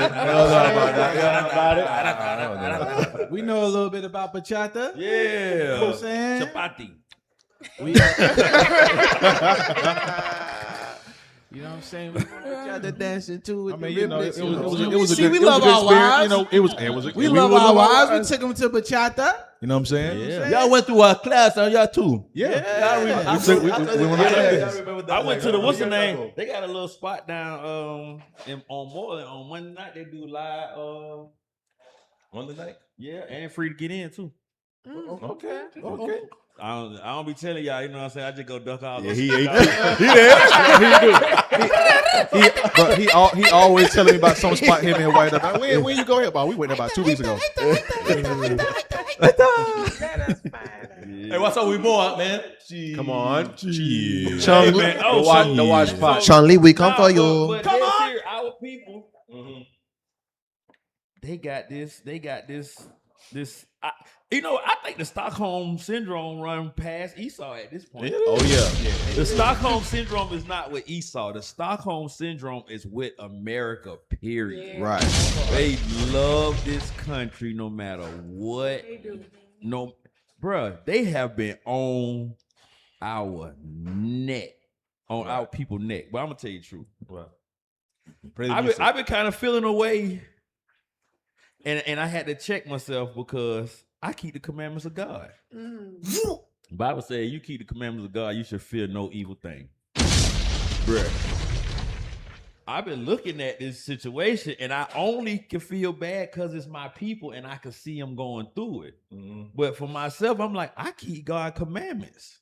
I'm really not worried about that happening to my children in that fashion.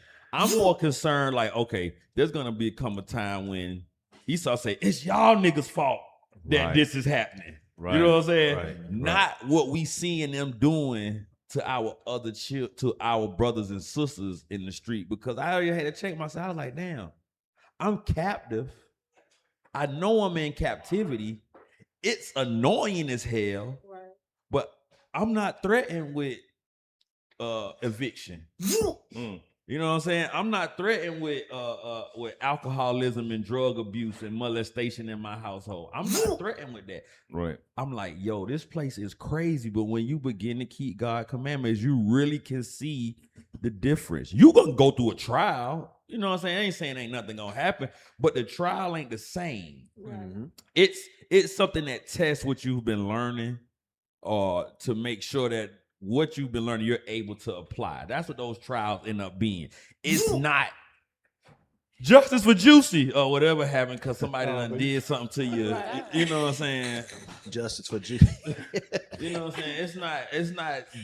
It's not at that level for us when we keep God's commandments of somebody shot my child in the back of the head in the grocery store, or you know what I'm saying? The levels of gun violence and stuff that we've seen in our community. Right. But what I'm saying is, even then, and even when it comes, it's not that thing. Like our persecution will not be the same as the effects of just gun violence from lack of keeping God's commandments. Right. You know what I'm saying? Our persecution will be a validation of us keeping God's commandment. Right. The violence that we seeing is a consequence of not keeping. Right. You know what I'm saying? So like that's not the same kind of. We expecting that to happen to us because we're keeping the laws. Right. Okay.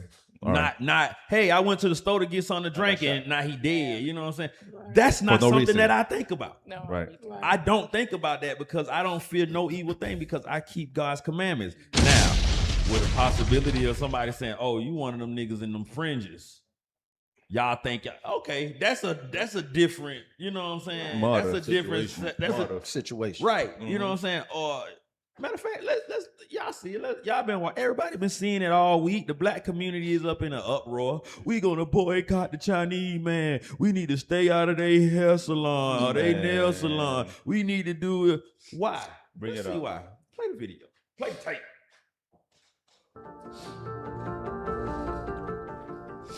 And good evening now. We begin tonight with the latest in the Rick Chow murder trial, as today marks 3 years since 14-year-old Cyrus Carmack Belton was shot and killed outside a Columbia gas station. And today jurors heard hours of emotional testimony from witnesses while also seeing newly released body camera and store surveillance video from the day of that shooting.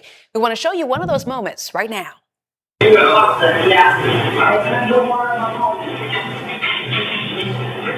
don't got no water in my pocket, bro. I'll show you water.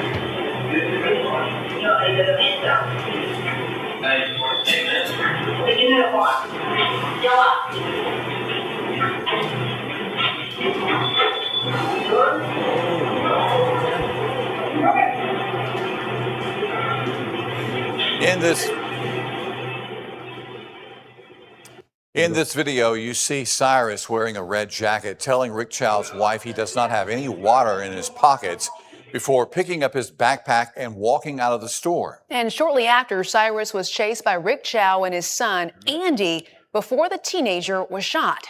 News 19's Kiki Gushu was in the courtroom for all of today's testimony and the moment these videos were shown to jurors. She is joining us right now from outside the Richland County Courthouse with the latest update. Hi there, Kiki.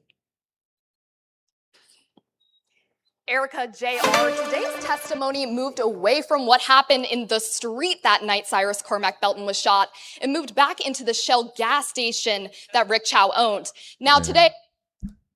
So yeah, y'all. That's crazy. That we see the video. All right, that's that's evident account of how they chased this man down at this store for a bottle of water. For a potential bottle of water. That he didn't have. 50 cents. And got shot in the head. For 50 cents. Mm-hmm. For 50 cents. But, like say, this is the conditions. Give me that. Deuteronomy 28:43. Deuteronomy 28:43. We start the conversation. Damn. Because why are we in the position that this flathead Moabite, right? Y'all know the back of their head goes straight up and down from the top of their head to their shoulder. That shit one line. It ain't no hump. It ain't too close together. Anyway, Deuteronomy 28:43. Deuteronomy chapter 28 and verse 43. The stranger that is within thee shall get up above thee very high, and thou shalt come down very low. He shall lend to thee, and thou shalt not lend to him. Right. This is the position that we are in with these nations.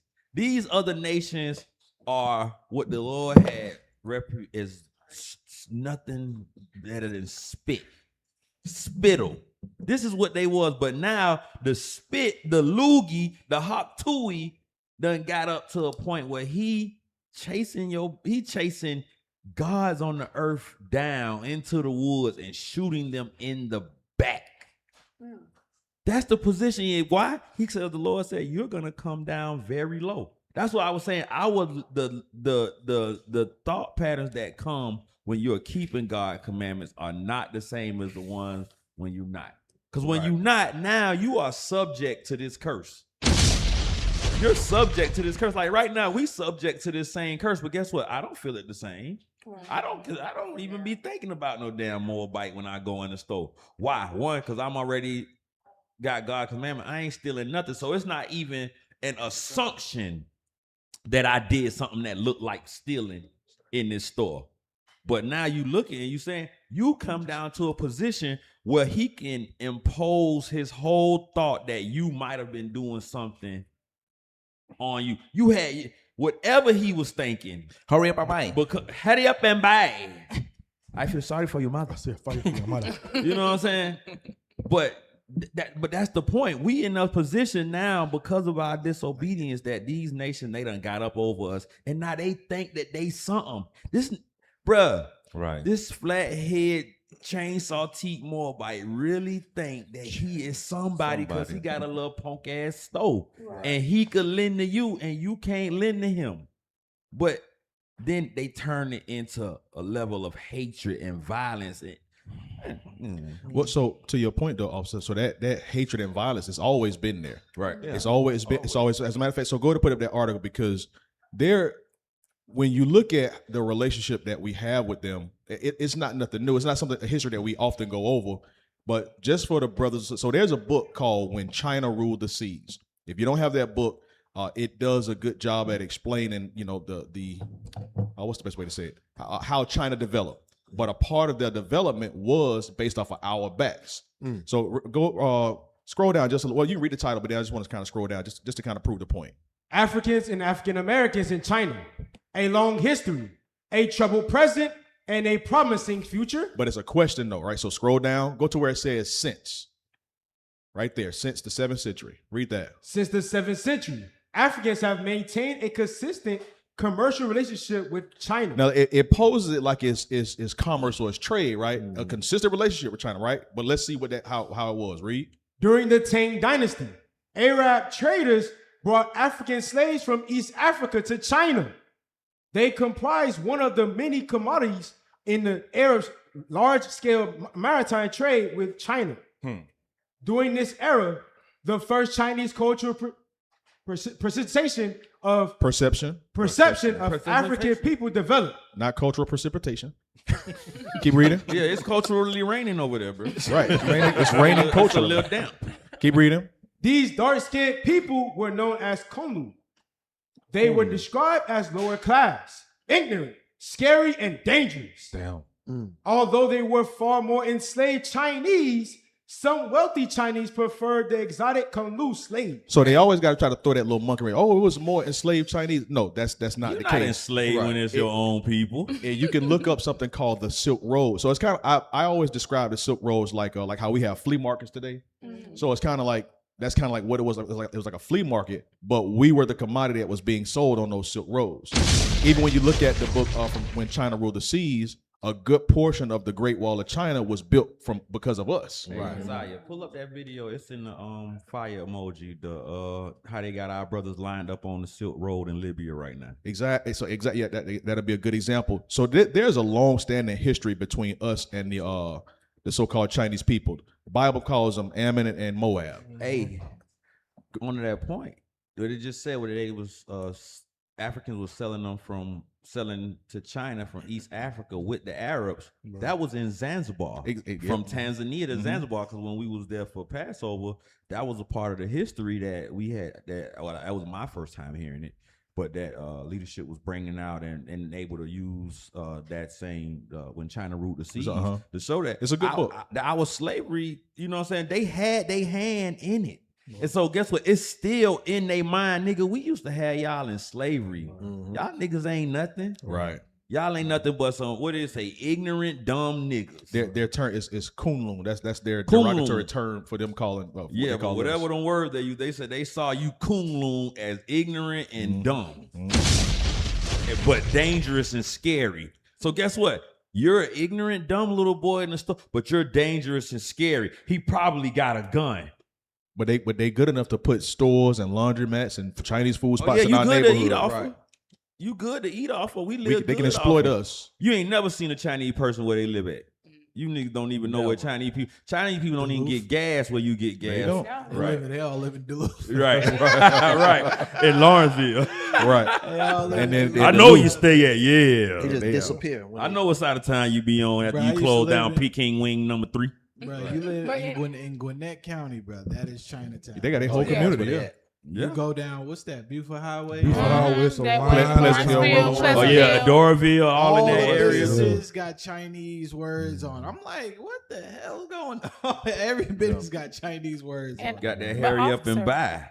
When you go to their neighborhoods, because I used to drive Lyft, I've driven people, their whole neighborhood is Chinese. They're out there walking the dogs. Like you don't see no Edomites, you don't see black people. All you see is them. And it's their whole neighborhood. And it's crazy. Oh, my bad, sis. Go ahead. I thought you finished. No, I apologize. And when the officer said, like, they don't even spend money with us, you got to think about it. You don't ever see them in our neighborhoods and our Krogers and when you don't ever see them in our stores spending any money. If your wives go to get their nails done, they bring their lunch. Like, they spend no money. They take our money with them and go back where they came from. But they don't spend no money with us. And we shop with them because I know ain't Nam Day Moon. Yeah. Bro, I don't go in Nam Day Moon no more. I'm tired of but I'm telling a lie. I'm telling a lie. I'm about to say, hold on now. I'm about to tell a lie. I had to catch myself. So, bro, beef was getting so expensive, but the fish in Nam Day Moon is not expensive. I was like, No, it's not. That's the one thing that's not expensive in Nam Day Moon is the fish. Right. Like I went in there the other day and they had porgies. Like what's a porgy, sir? A fish. Like a little, but they like $3 a pound, so that's like $3 for one fish. But I went to go get some dang on spare rib, little beef short ribs, and the whole pack like $24. I was like, well, I can go over here and get 8 of these fish for the same price. I'm finna get 5 of these short ribs. Let me get 6 of them porgies. Let me get the good. You know what I'm saying? So I can't eat. Now he love Moab again. I don't even love Moab.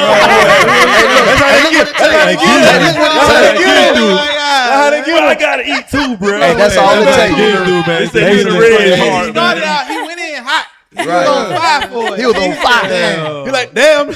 Basically, like I said, basically all I heard was Oscar Miller like oppression. That's what I heard. I heard he likes oppression. I said I'm under the curses too. I just said I ain't gonna get shot for it. You said I did want some of them little fishies over there. They lend to me and I can't lend to them. Walmart, yeah, they're right. I can't lend to them, but you know what I'm saying. Give me some of them Walmart fish. don't sell no fish. All the fish in Walmart in a plastic bag already. Hey, but sis, to your point, it's sad to see that the nations are able to come together like that. Come on. They are all in agreement, no matter what, to oppress these niggas. That's right. Yeah. All nations agree with that. Listen, when you go in our communities, and if you truck drive, right, which I used to be a truck driver, so I know when you see these different areas, they all look the same. When you go to our communities, there's a nail salon, right? There's a liquor store. Yep. A beauty There's supply a food. gas station. Beauty supply. Beauty supply store.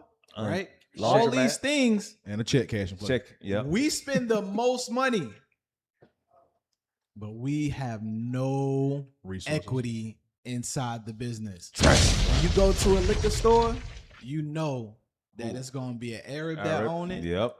They Or finna say Chinese, y'all man. nigga all the Casamigo and You- Don Julio. You go to the beauty supply store. Yeah. How is it I just sent the video. It's real. that the nations are making trillions of dollars off for selling you fake hair? It's crazy. When God says that you got the hair that should be sought out. Right. They make trillions of dollars off of this. Look at this. This a real stove. Bring it up. Let Yeah, I me see. thought it was a joke, but that's Is it a real. video? This a real stove. And they put that Read on it. there. Hurry up and buy. Yeah, Oh, play. hurry up and buy. This the real stove. Those are Hurry real. up and buy. Daily. Bro, they even make mockery of it. They know that they put our people in this position. Damn. And they will make a damn joke out of it. And guess what? You still gonna go buy your cigars, your CBD, and your snacks. They know they ain't Bruh, I'm looking at this thing, bruh. Is this real? It's real. It's real. It's It real. look like AI. Yeah, that's evil. Play it. Yeah, it's not. I sent the video. I sent the video. I'm looking I at sent the this. video I'm another looking at this image on the thing. I'm like, there's what? no way this is on the And store. the fire emoji. No, I just sent another one. Man, that's crazy, Oh, man. my You know, bad. you I got to didn't watch. press. You got to watch There it Carmella. is. Cause There it is. Yeah, because the lady, an influencer, Yo, this so is she was gonna tell crazy. everybody. Oh yeah. I did it like I hadn't been there that long, but I came up here the other day and stood across the street and got some shots. This is crazy. Oh, that's the print on the window. How bold could you be? I know. You wouldn't think it. It's like I didn't even see it. I saw somebody else out here standing up here looking at it. I was just walking down the sidewalk over there. I was like, It's like premeditated because it's like we just got the verdict from the Cyrus, Yeah. the Cyrus Cormac Yeah. Belton. There's no way you could have crazy. done that this quickly. Yeah, it's not AI. So, you know, I don't call myself an influencer, but I have They got no respect for you, bro. No, zero. They ain't man. got no respect for you niggas. And They did the guess sa- what, they did what the same black today. people gonna do? They gonna laugh about it. You know what he gonna do? He gonna hurry up and buy. Funny. He gonna go in there and he Yeah, gonna I'm buying. hurry up and buy. And I'm he gonna buying. make the joke. A nigga gonna go in there and And gonna make the make the joke. Right. And he gonna say, Hurry I up, feel bye. sorry for your mother. I feel sorry for your mother. He gonna do it, bro. I'm telling you, They I will. know how niggas is. They going to go in there and they gonna play with these folks' stove. Right. And they gonna let these folks make mockery of them. They gonna let these people, and then they gonna buy. Look on the window. He don't sell a nigga number drugs. And cold beer, cigarettes. and our CBD. people gonna still go into them They gonna go stores. in there. Remember back in '91, the young sister Latasha Harlan, she went in there and bought the orange juice and got shot in the back of the head. Right. They boycotted the store for a little while, and if I remember correctly, the lady that killed her, she didn't serve no time. No. She just got She- probation. Yeah, she didn't serve no. probation. She didn't serve. Paid fine. Yeah, she didn't even serve no time. Hey, that's just. But our people Psalm still went 33, and start man. shopping at those. They go back and shop at those stores, Right. which is it's crazy. We can't say that. I don't know, man. It's hard dealing with our people. It make it frustrated when you try to get them to see the oppression that's happening, and they're more concerned about getting their wig done. I'd rather go spend my money and go get my wig done from Moab, who's killing my people, Right. than to stand up for my community and stand up for what's right. But get what? They don't care. But get what? Our people are horrible in a way, and I'm gonna say it like this, because they'll say, we should shop black. We should shop black. But they know that we don't have the same resources as these nations. Bruh, Joker just came to me last week. Hey, I need you to make me something. I gave the brother the estimate. Mm-hmm. The Indian man said he could make it cheaper. I said, well, then you might have to go to the Indian man, because I don't have the same resources the Indian, but you know what my quality of work is. Right. He talking about trying to keep my dollars black. No, nigga, you want it free.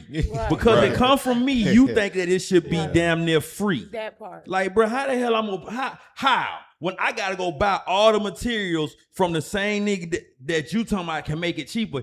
Yes, I have to go buy everything from him. I can't even get this stuff imported to me, but I have to get it from him and then make it. And you say, oh, well, I said, cause nigga, he don't have to get it imported and he don't have to pay nobody else. So yeah, he can give it to you $200 cheaper than what I'm finna get to you for. I said, keep your money, bro. I'm good. I'm trying to keep my dollars black, bro. No, you not, bro. You trying to get it free. You trying to get it? You trying to get it free. It's gonna be all right. It's gonna be all right. Hey, can we get a script? You don't know my trouble. Man, he been waiting to get that story, y'all. I really wasn't, but it just, you know what I'm saying? It just came up when I see how he connected that. Nigga trying to get stuff free. Hey, he heard you, bro. He watching somewhere. He heard it. Hey, y'all see Zion. Hey, go back to that picture, the hurry up and buy picture. Hurry up and buy. You still got it? Okay, cool. Go to Psalms 44. Psalms 44 and start at verse 13. Psalm chapter 44, verse 13. Let's go. Thou makest us a reproach to our neighbors. So our neighbors are speaking about these other nations, right? The Lord is saying that he is making us a reproach to these nations, right? Specifically here, we're talking about Moab and Ammon. Come on. A scorn and a derision to them that are round about us. A derision means a mockery. They are mocking us in our own hoods. This hurry up and buy, it comes from what? Ministers Society? Yeah, Minister Society. Yeah. They're saying that just to go ahead, give me your money and get the hell on, right? We are a mockery in our own community. Come on. Thou makest us a byword among the heathen. A shaking of the head among the people. My confusion is continually before me. And listen, we as a people, we always wonder, why are they doing this to us? Why are they setting this up? Why can't we be one? Why can't we unify? That's confusing the faces right there. When we gonna wake up and realize that these are not our people, like they are not with us. They hate us. Right. For some odd reason, our people are dumb, they're foolish, they sitting there putting us in the headlock. Remember that girl that got put in the headlock? Oh, yeah. And then the very next day, our people in there buying weaves and all that type of garbage. I think they was boycotting the store, and then black people was walking around the boycott boycott to go in the store. Excuse me. Right. That type of situation, but that's why it's at there it is right there. So listen, Moab, they have always hated. It's just not the white man. Look at that. It's just not the white man. It's Ammon right here. They doing the same things. That's a mockery. That's a derision right there. Hey, remember when the black man stood up for him? What they did? What our people did? They still walk in the store. Cussing him out. Cuss the black man out for standing up for them, and then say, y'all don't protect us. When we try to protect you, we try to teach you, we try to guide you, we try to have you as a possession. Next thing you know, you got so much to say, and you'll go right to our enemy in our face and side with the enemy for your convenience. Right. They don't love you. They love your dollar. That's all they love. That's it, man. Hey, even the I was thinking about the damn what's it called, Manhattan, where you get the clothes store. While people in the world go shopping for clothes. Moab, listen, when you go in the malls today, Moab own all the little clothing stores that our people go get their clothes from. Okay. They little $20 pair of jeans, $15 pair of jeans. Moab own all the we create the fashion, but Moab they capitalize off. That's listen.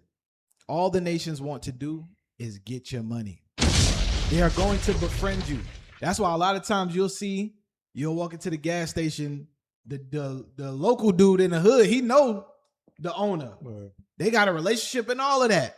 They cool as long as you spending money with them, but they not inviting you into their space. Why they ain't never told you how to do this for your community? Right.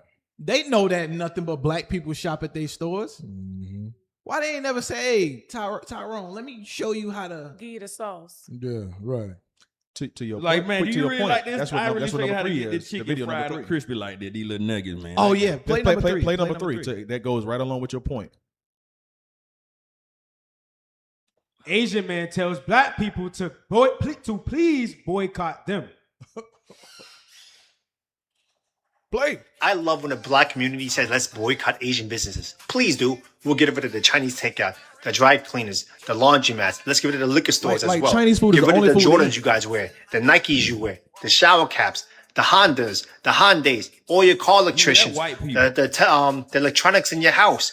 the Sony, the TV system, your sound system, the microphones that you guys use to rap and speak about awareness for the black culture and the hip hop culture. What do you think that's made? That's made all in Asia. And here's another thing for you guys. You guys want us to leave the neighborhood so bad? Oh, Asian people are not neighborhoods. We're in white neighborhoods. We have our own Chinatown. We have our own Koreatown. You think we really need you guys to benefit off and make money? A lot of us do go to college as well. You're being outworked by immigrants who barely speak English.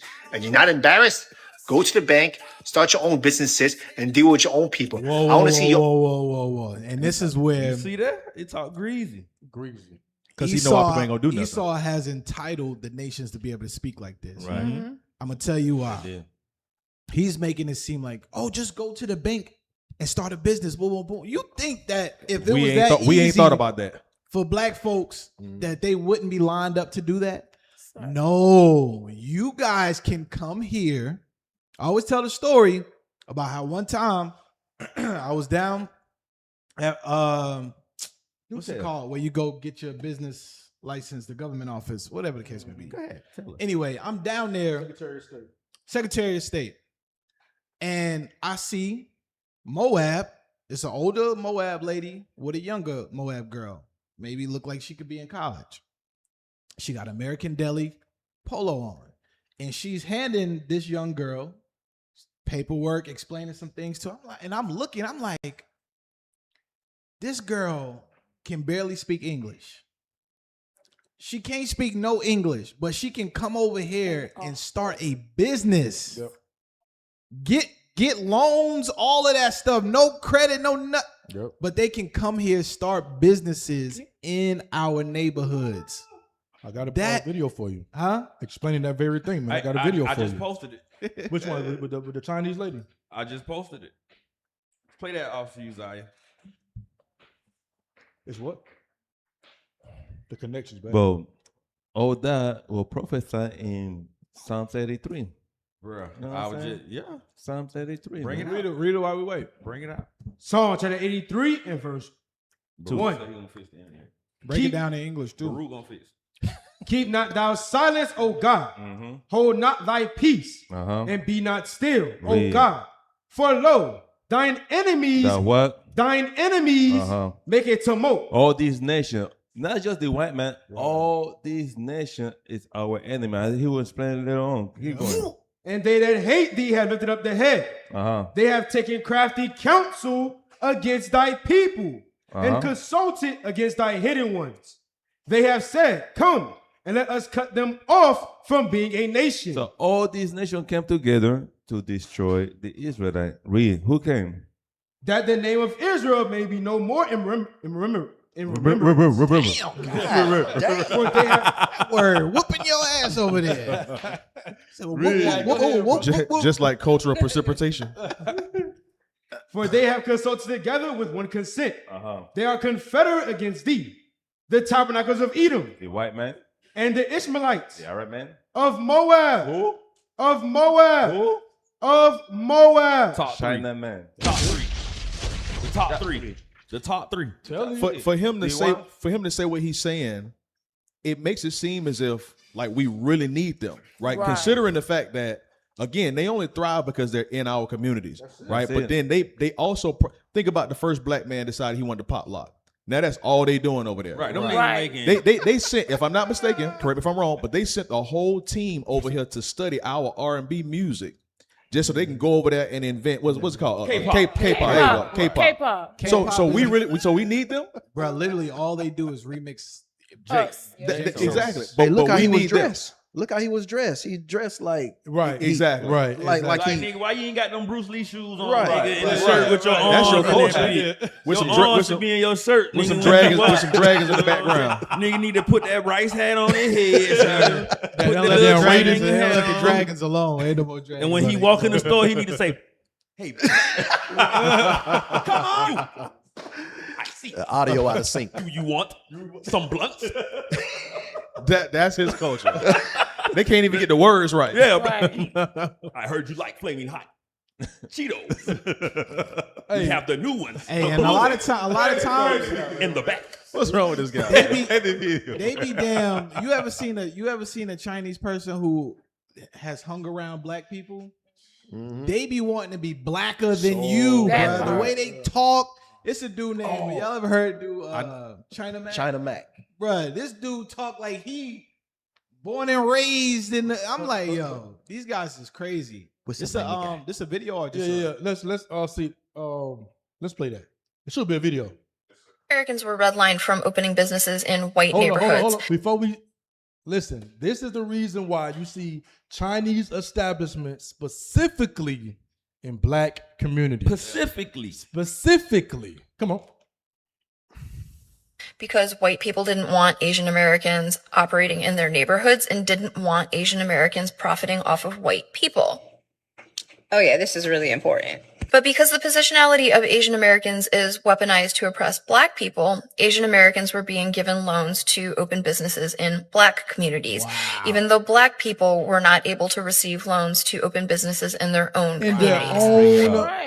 So now, that's why you see beauty supplies on every block, China cafeterias on every block. Listen, you even see soul food restaurants ran by Chinese folks, Bruh. Right. They had remember what we used to touch down at what was five points? Chicken. Yeah.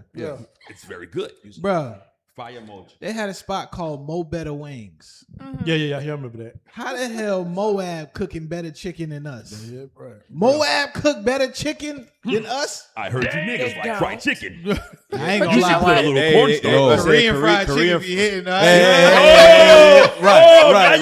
Hey, bro. You started off strong. I don't know what the hell they put in that Korean fried chicken, bro. For real. You should put a little cornstarch in your batter. Korean fried chicken. I don't know. If you really want good fried chicken, whatever y'all doing to that damn chicken, you should make sure that your oil Hey, but you know is why? 400 degrees. You know why Koreans know how to do fried chicken like that?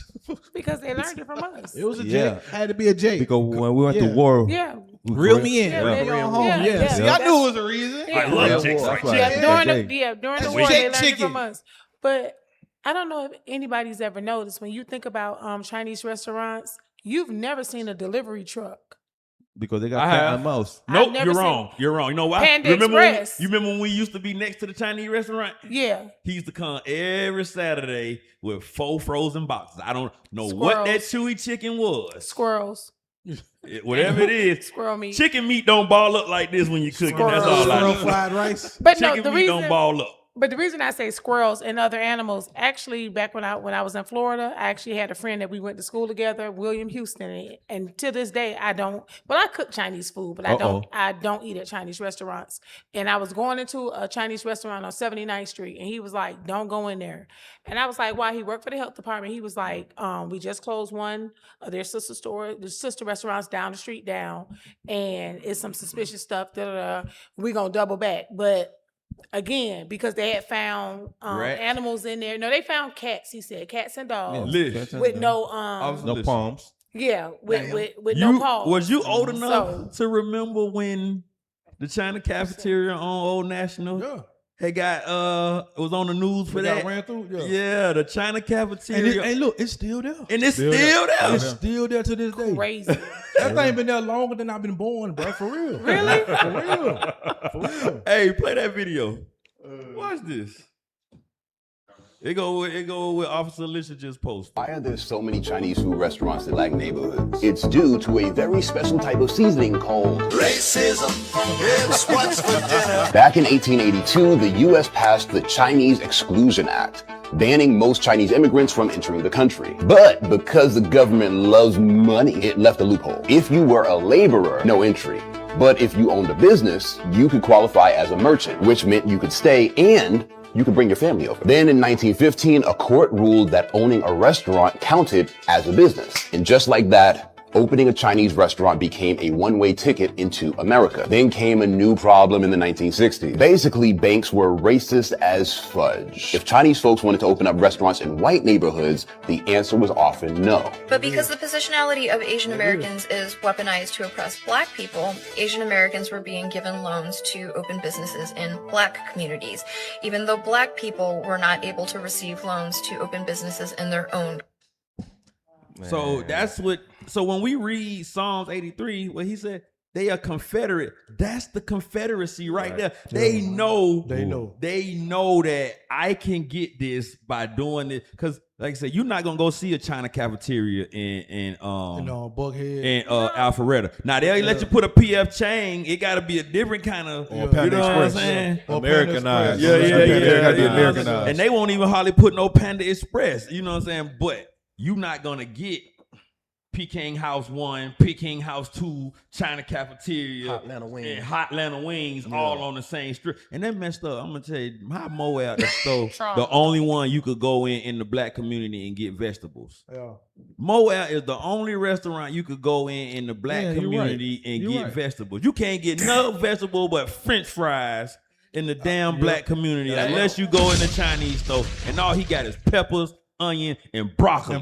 Yep. Damn. Beef and broccoli. And mushroom. He might give you some mushroom and carrots. But still, give me Isaiah 53. These nigga done made me mad. Black man, you're tired of eating fries? We have carrots. That's crazy. You gotta do the voice. You do the best in Moab impression. Read 23, 51, 23. Isaiah chapter 53 and verse 23. 51, 23. Help me. Isaiah chapter 51 and verse 23. Come on. But I will put it into the hand of them that afflict thee, which have said to thy soul, bow down, that we may go over. So the people that have done this to us, this is what they said to us. The Lord is going to reverse what happened to us and going to put it onto them. But I'm using this to let you know, this is what those have afflicted us has said to us. They said this to us and, oh, you think that you don't need us? Go and get alone in your own community. Oh, you think all of your hip hop China music or clothes hip? Yeah, that's them saying bow down that we may go over. No, you can't even have hip hop without us making your clothes and making your hats. You can't even drive your cars and have your electronics without us. This is what they saying. You can't eat. You think we can't put we got stores in our own neighborhood. You getting outworked by an immigrant that can hardly speak English. This is them saying bow down. Those ones that have afflicted us. But the Lord said he's going to put that affliction back on them. That is the grand part. But let's hear what they saying so we can know exactly what we gonna get to do to them. I'm gonna stand over my Chinese man. You're gonna clean my fungus nail toe. Let me back you up real. Oh yeah. Finish that. You got something? Right quick. Finish that. And thou hast laid thy body as the ground. Right. They walk over us and try to talk over us like we nothing. They confederate with the other nations in using us like the ground. Read on. And as the street to them that went over. But guess what? It's going to be reversed. And that's using that like we've become some kind of docile tools for their advancement. You know what I'm saying? That's what that's saying, that they may go over, that they have the right of way, that they have the passage and going to use us as stepping stones.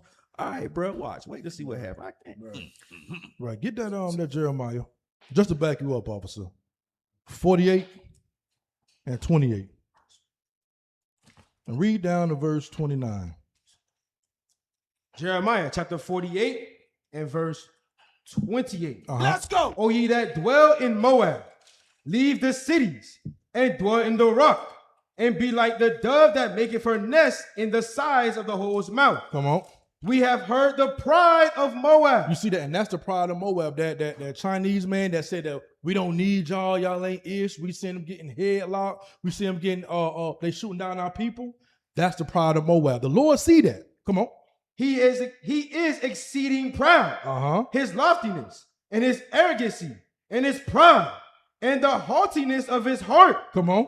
I know his wrath, saith the Lord, but it shall not be so. His lies shall not so affect it. Come on, last verse. Therefore will I howl for Moab. So guess what? It's not just the white man that the Lord got vengeance upon. The Lord said that he's going to howl against Moab. Come on. And I will cry out for all Moab.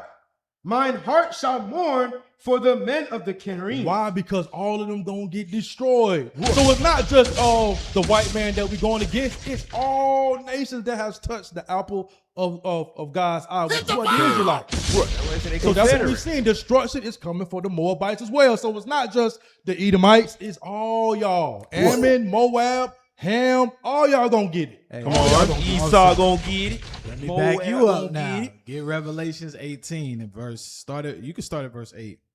They around here shooting people in the back of the head and the back and running and because right now, like Officer stated, all nations want to be a part of what Babylon the Great got going on, what America got going on, right? They see that America has oppressed the children of Israel, right? And they want parts of that.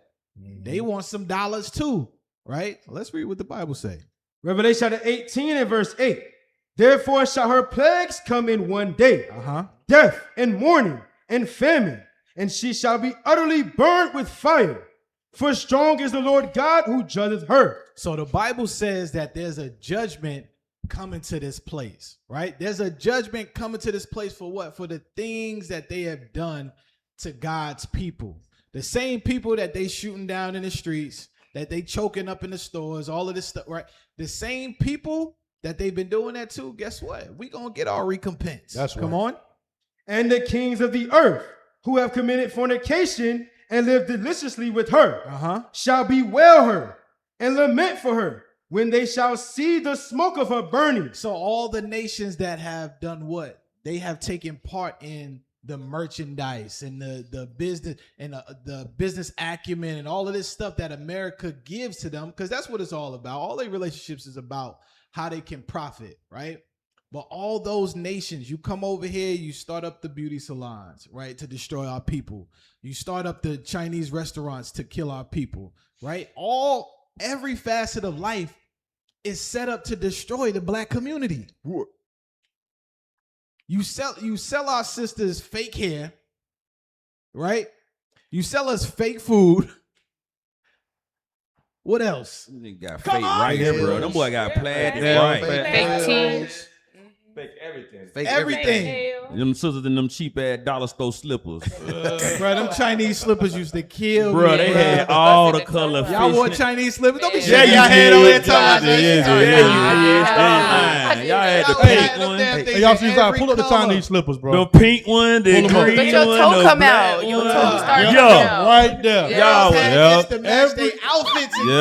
Every boy, he had it ready. What you every had that sister on had them. speed dial? Where you got that? Yeah, You had every it sister ready. I had like 3 Buzaya! The common Hey, colors. but also- Flags too fast. So, officer, you mentioned about the judgment. Were you finished with your scripture? Yeah, you go. So let's talk about the judgment. So, Officer Lisher, he started it off, but as you were saying how they want to be like America, right? Go to 2 Ezra chapter 15. We're going to start at verse number 45. You in the spirit. So you have, as a matter of fact, while you're getting that, play that real quick. Play that real quick. I'm sure y'all, if y'all hadn't seen this, listen to what they call it, cultural appropriation. They want to be like America so bad. First of all, what? Yes, I have an accent because I ain't from here. I was born in Thailand, and I grew up in Georgia for a decade. Hold on, pause. That's a lady boy. She say she grew up in Thailand, but She born in Thailand. She been in Georgia. She been in Georgia for 10 years. So you don't say the way the word your papa that's the told you point. to say the Ain't word. no way she talk like that. You don't say the word the right way. She's biting off of our culture. But keep playing. Moved to Nebraska. Ain't she over there, by the way? How the hell y'all gonna tell me how I'm supposed to sound like? So her response. All right, so you take it down. But I just wanted to show that because again, we don't need them. I see a lot of other cultures taking from us. Right. Outside of so-called white people and our sisters, we ain't borrowing nothing from nobody else's culture because we are the culture. We set the trends. We the ones that make TikTok trends popular, and then they take it and What get you the mean? get the I'm clout off gonna of it. get me the golden grill. My teeth are gonna be golden like Wu-Tang Clan. I told he do the voice real good. What do do in the neighborhood? I remember in high school you had You had something called the Asian Gangster Crips. Really?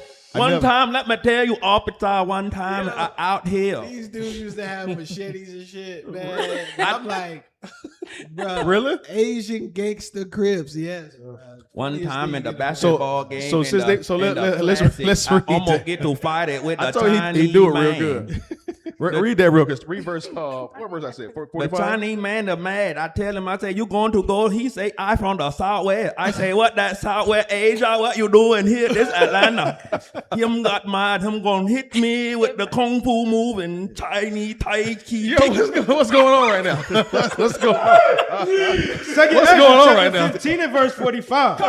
And they that remain under her shall do service unto them that have put her in fear. Read. And thou, Asia, that art partaker of the hope of Babylon, and art the glory of her person. So it's saying that Asia wants to be like Babylon. Right. So since you want to be like Babylon, you're going to partake in, like when you read in Revelations, the same destruction that's coming to Babylon. Since you want to be in league with America, you're going to face that same destruction. Right. Jump down to verse 49.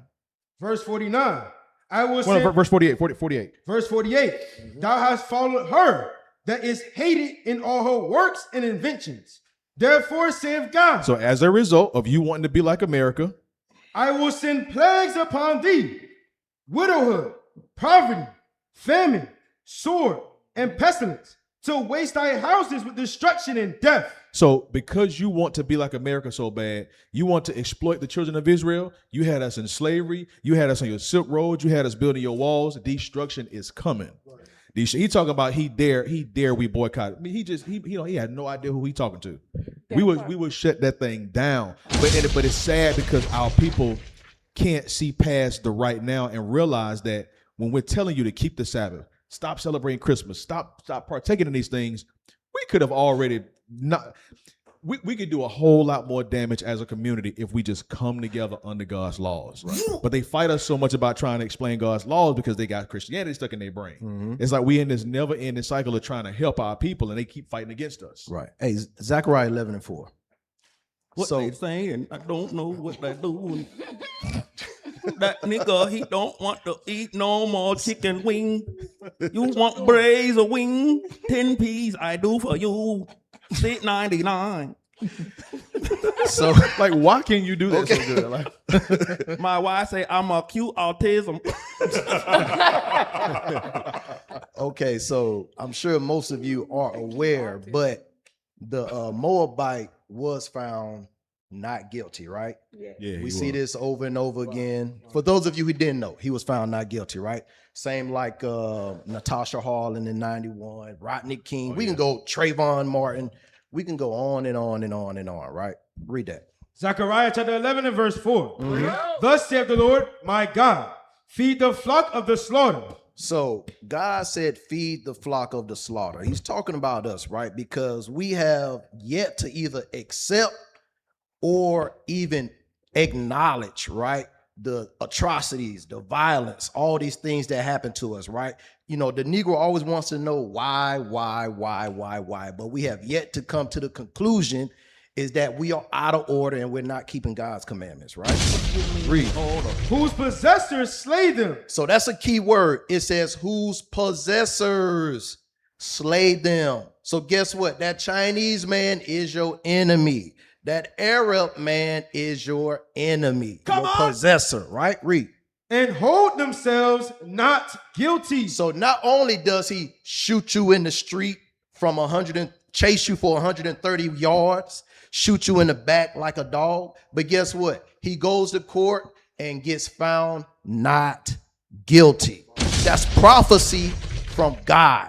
For you people who always want to know why these things happen to us, why we can't get justice, why we can't get peace. God just told you right here, because you have yet to accept that all these things are happening to you because you're not keeping his commandments, right? Keep reading. And they that sell them say. And those same people who are your possessors who found themselves not guilty, read. Blessed be the Lord, for I am rich. Blessed be the Lord. I'm rich. Guess what? My beauty supply store still gonna stay open. That Chinese store on Old National been open for 30 years. It's still gonna stay open. Bless all.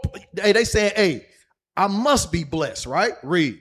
And their own shepherds pity them not. And their own shepherds, meaning our people, our leaders in our community, right? Pity them not. Because guess what? We try to organize together.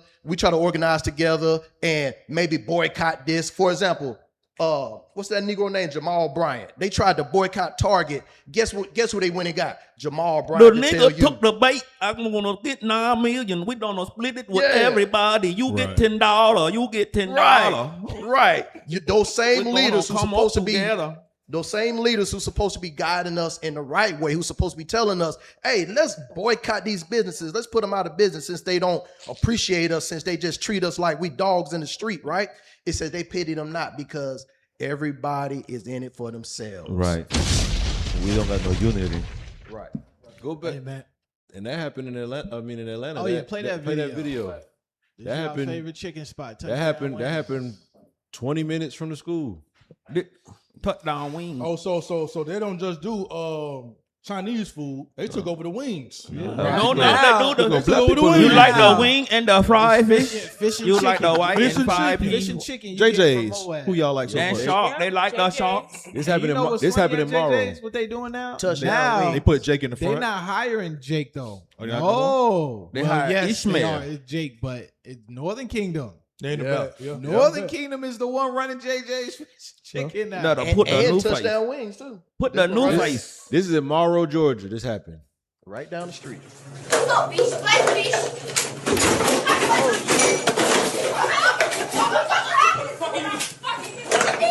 Who fuck you? You, no fuck you.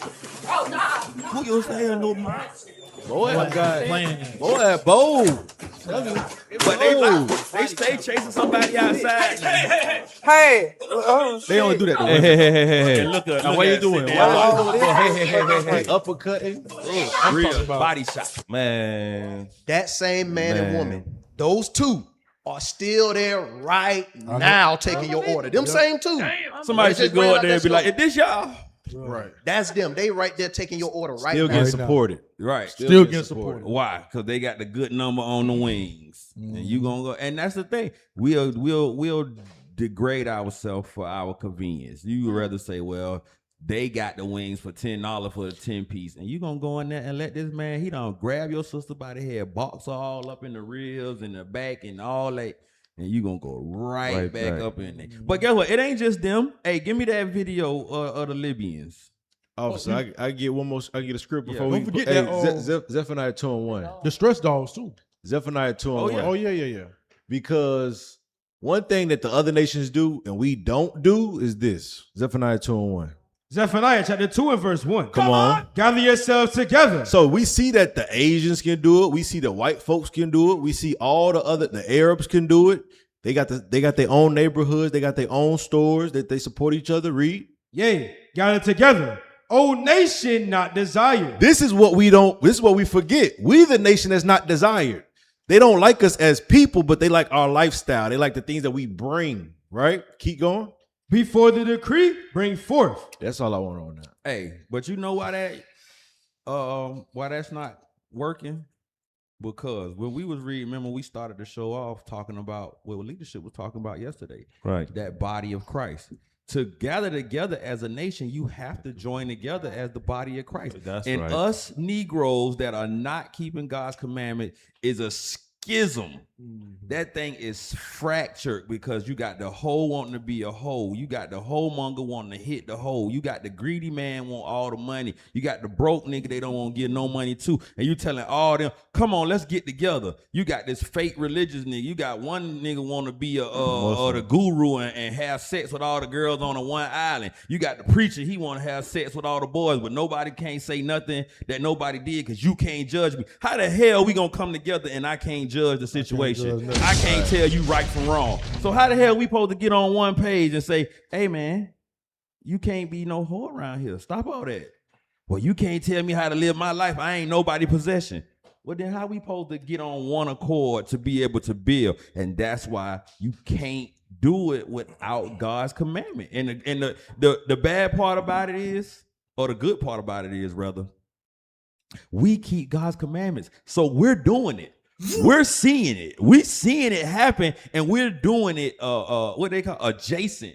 And we're showing the fruits from the black community. We parallel to the black community. We walking the same, well, I ain't even say we walking in the same direction because they walking toward destruction. But we walking and we can see and we doing this thing and doing it as best as we can as God has instructed us to do it, as Christ has instructed us to do it. And we are gathering. And what? In the same oppression. In the same oppression. And that's why I say ours don't hit the way theirs hit. I know mine, like I know that I'm in captivity. And I understand that I'm just in a lame ass place right now. But when the Lord said, go and build ye houses and plant ye vineyards and make marriages and give your sons and daughters in marriages and do those, we're walking adjacent to the rest of the world. We're not getting slaughtered the way that our brothers that's not keeping God's commandments getting slaughtered. We're not. And we're trying to tell y'all, this is how you stop getting slaughtered. This is how you do it. And they're like, oh, y'all niggas over there doing, bruh, do you see any of us getting hung or lynched or shot in the streets? You not seeing that. And the ones of us that have gotten shot in the streets, it was by our own people who hate us, and they still alive. And they was able, the Lord was able to heal their bodies, and they could come back and be a testament that you can't destroy us as easily as you think you can. What you meant, you really pulled the gun on the brother to try to end that brother's life. But guess what? The Lord let him go back out there the same week. Bandages, patches, arm in a sling, whatever the case may be. And he's still preaching and teaching the word of God. So when we telling y'all gather together, we not just saying, hey, join with black people, because you can't do it. You can't join the upright woman with the whore. The way of the wicked gonna seduce them, and then you're gonna turn everything that way. That's how the community got the way it is now. It was a community. Somebody bought crack. Now everybody smoked dope. I'm just saying. Black people don't. The one thing the nation know, we universally don't agree on anything. Right. Like black people's the one. We don't agree on anything. We don't agree on who our enemy is. We don't agree on our history. Right. We don't agree on the religion. We don't agree on anything. It's almost impossible to get all black people on one accord. Crazy. The only thing that can do that is the word of God. But even the Bible says that everybody's not going to be on that same page. 2/3 gotta go. It gots to, because the Lord knows. Listen. We are a hard-headed group of people. Right. Hard-headed group of people.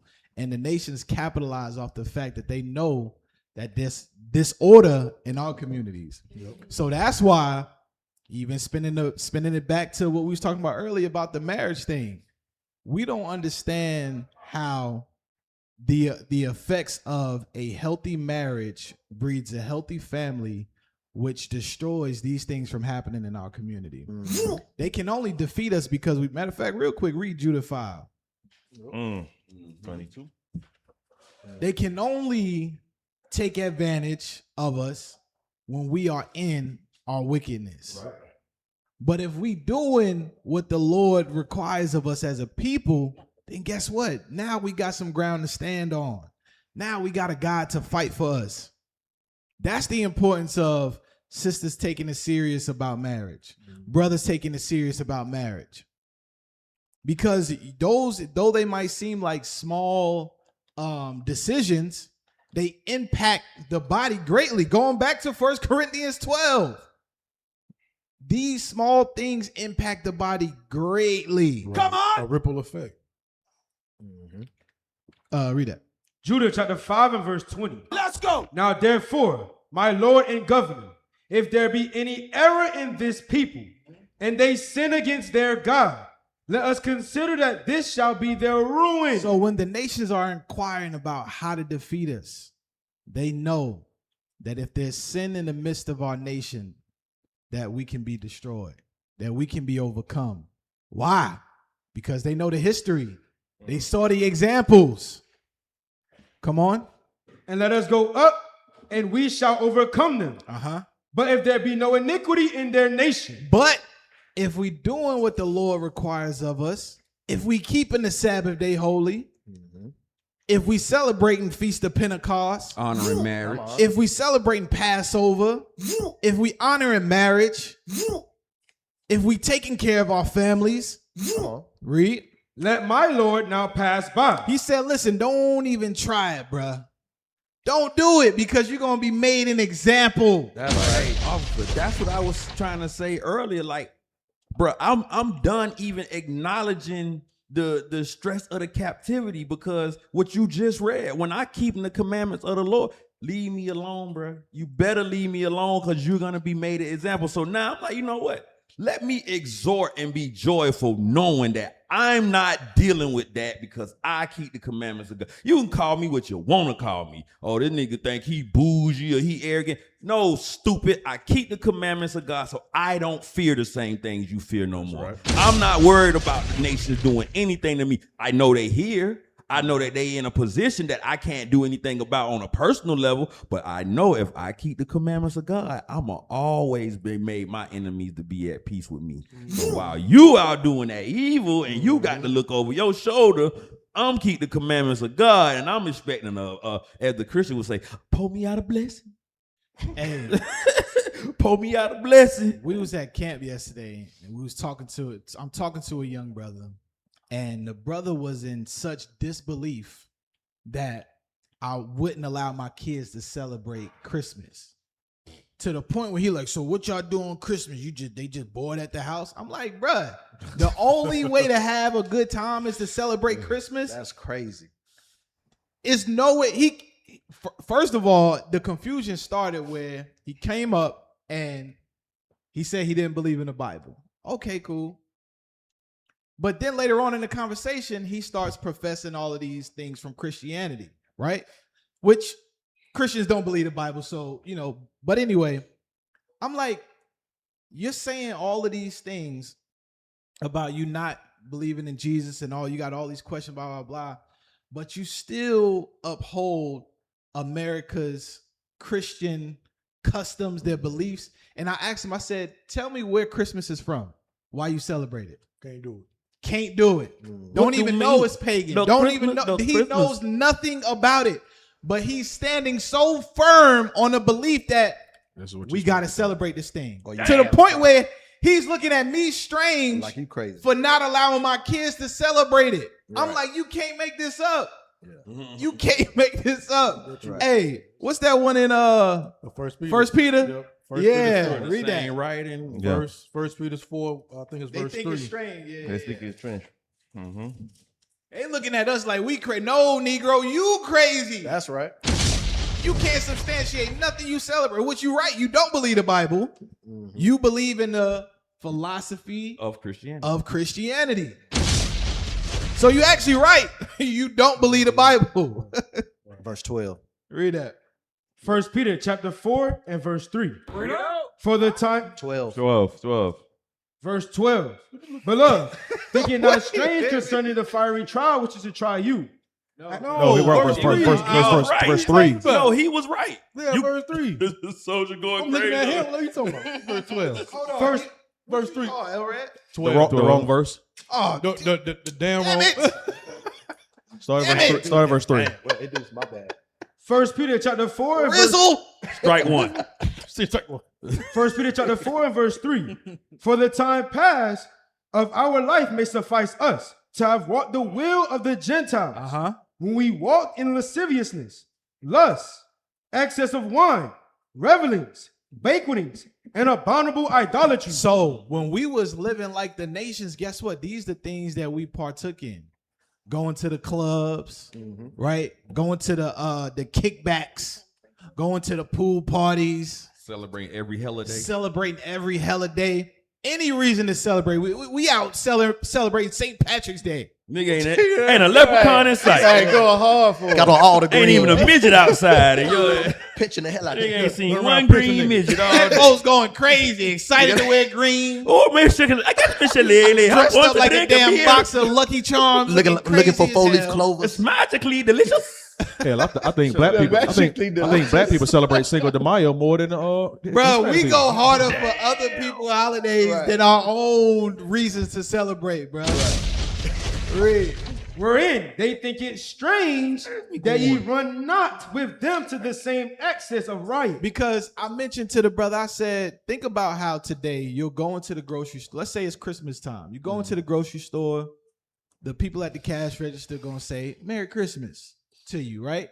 Now, they don't know if I celebrate Christmas, but that's how bold they are in what they worship and what they celebrate. Hurry up and sell. He said, oh, well, it's just out of politeness. It's just out, they just trying to be. I said, okay, well, if somebody was to walk up to the Native Americans and say Happy Thanksgiving, are they being polite? No. You see what I'm saying? Right. So what you realize, bro, is that our people, they're more so like when you read Matthew 15 and verse 3, we transgress the commandments of God for the traditions of men. Mm-hmm. We love idolatry. And then when you see somebody who actually doing what the Bible say, he the weird one. You crazy as hell. What? What do you mean? Feast of Pentecost. What you mean? Like God said you ain't got to do that no more. Another Christian couple had came up and they was like, well, those are the Jewish, we know the Jewish people, keep that. And she said, I also keep Shabbat too. I'm like, confusion. Just confused. Confusion all over, bruh. All over. And then we on to next. Play video number 5. Oh no, we supposed to show that. No, do the stress dog. We got yeah. That's number 5. Are we still on Moab? Still on them, bro. I was trying, but we ain't done with you, Chun-Li. They got a bone to pick with Moab. Hey, look, we got to touch this though. We got to. Hey, I ain't tripping. Okay. We ain't done with you, Chun-Li. We got to. So they not done with Moab. I hope this makes you as angry as it makes us. There's a viral trend around a Natasha doll in China, a black baby stress toy. Chinese social media users are filming themselves squeezing, stretching, and brutalizing the doll for entertainment. When asked why the Natasha doll had to be black, one Chinese social media user responded that a white baby, for example, would be too human. Pause. And people. Damn. Let's read that. Oh shit. A white doll would be too human. Damn. Because the white one doesn't have the same ugly vibe as this one. Damn. The selling point of this one is that it's ugly, abstract, and interesting. The white one looks more human-like, which makes people think of a baby, and it feels more depressing. So it definitely won't sell as well as the black or brown ones. Babies aren't usually this color. What? Say what? Okay. Babies aren't usually this color, so it feels more like a toy to play with. Plus, it looks more uglier and more abstract. Damn. I admit that white, yellow, and black each have their own charm, but the beauty and handsomeness that are more widely acceptable and mostly white and yellow aren't something handsome and beautiful people on the global list are mostly white, which is a universal standard of beauty. So what you had read earlier, that they think that they Esau. Yeah. They want to be Esau, but they say babies ain't usually this color. Then what the hell? And it's a stress baby, meaning that when they angry, yes, this what they use to take out their stress from whatever they got going on in their life. You don't give me none of your Poontang clan. They do it in real life too, because we got videos of them doing it to our babies in real time. And then you got that video? She don't give me no poontang. I'm going to take it out on my black stress baby. So remember how I talked about the overwhelming anti-blackness of the Natasha doll in my last video? Well, this is the result of that. Oh, wow.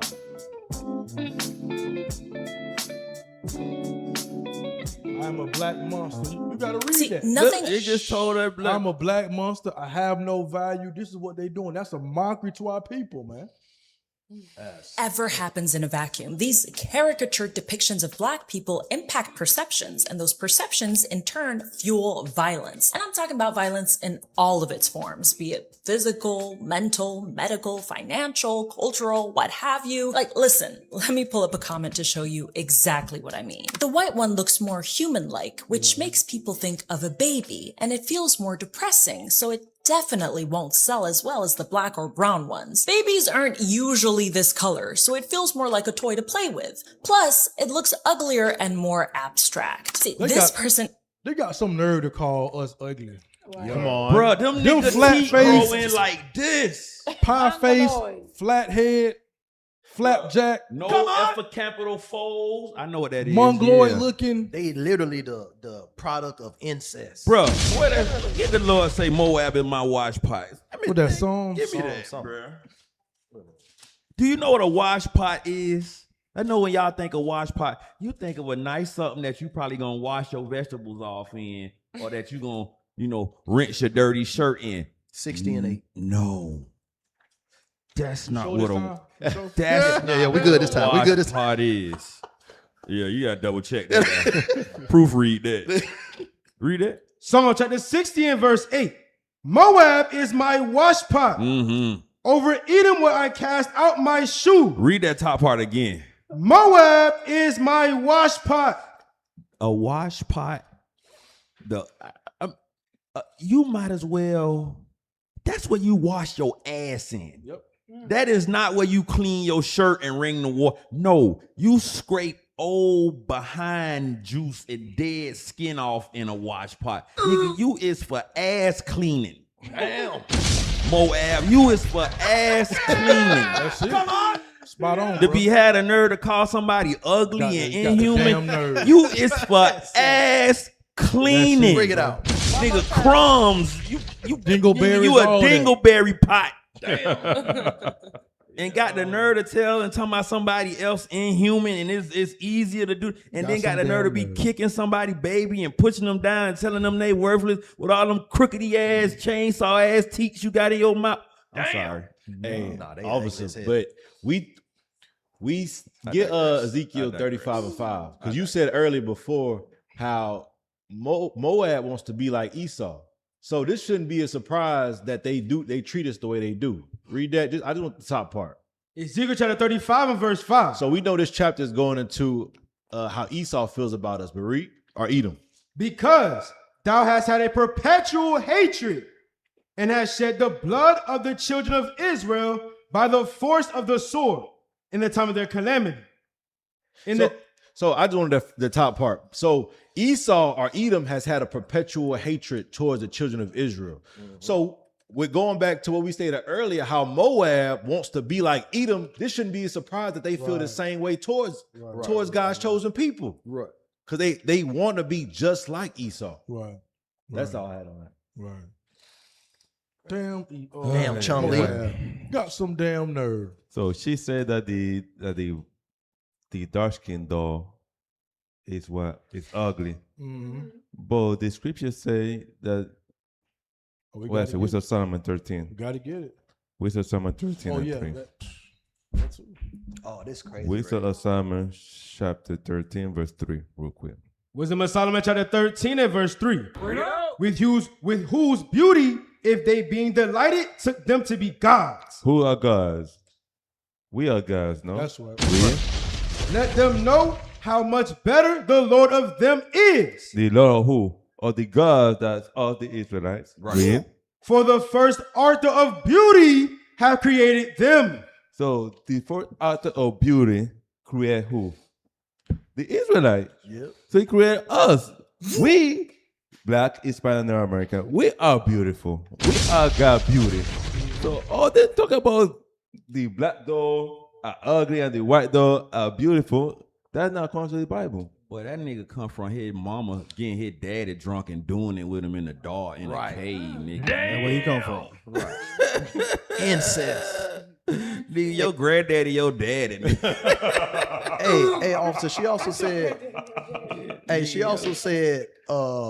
that the dolls or people aren't usually black, something like that. Yeah. Like people aren't Babies usually don't usually be black. Babies not usually this color, right? Go ahead.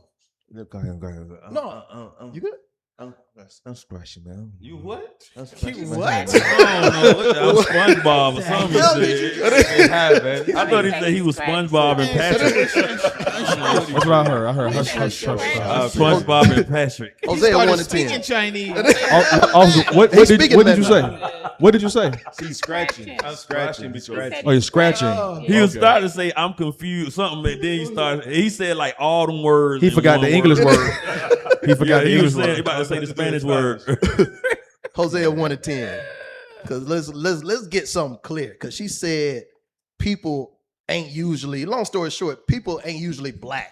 You usually see more white people, yellow people, whatever the case may be, right? But the first people on earth was Give me black. Genesis 2 and said, man was formed out of dust. That's of right. the ground, Burn. man. That's right. Not in the cave with your granddad. Right. Read that. Hosea chapter 1 and verse 10. Let's go. Yet the number of the children of Israel Yet the number of the children of Israel, read, shall be as the sand of the sea. shall be what? Shall be as the sand of the sea. Stop. I got a question for y'all out there. Can you count the sand on the beach? The answer is no. So that's what God is saying, that you can't even count the number of the Israelites. We everywhere. Read. Which cannot be measured nor numbered. Read. And it shall come to pass that in the place where it is Well, that's it. That's it on that. Listen, it's more Israelites on this earth than all of y'all combined. Understand that. You just gave me a good hell y'all pun- You just gave me a good job for that Moabite when we get their kingdom. Count the sand of the sea. Go count the sand. You know what you And the number better be right. Stressing. I got something for you to do. Oh, my master, what do you need me to do? I need you to go count the sand of the sea. What sea? Sir? The Black Sea. I want that black sand. I want you to count every last grain. Yo, you know how stressful that'd be. Yo, that's a good task. Yeah. That's like That's very good. That's like, yo, you gonna be out there stressed. Yo. And when you die, I'm gonna wake you up. What number you was at? Right. 44 trillion, 8,000 billion, 772 million, 444,321. Wow, what is wrong with this guy? That is an impossible task, but your ass out there doing it. You better count. You better get to counting. I got something to do by 1. Better get to counting. Supposed to be going to be up with Christ at 1 o'clock. I need that number.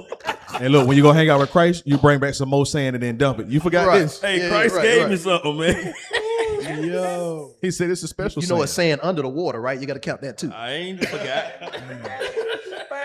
I ain't forgot. You gonna tell him that once he think he finished. Oh, you forgot. You forgot Yes. what about the ones up under the water? The water sand of the sea, not the beach. Still got work to do, Moab. But you killing me. Not yet. Not yet. Not yet. It's okay. I'll bring you back. Don't worry. Everlasting life.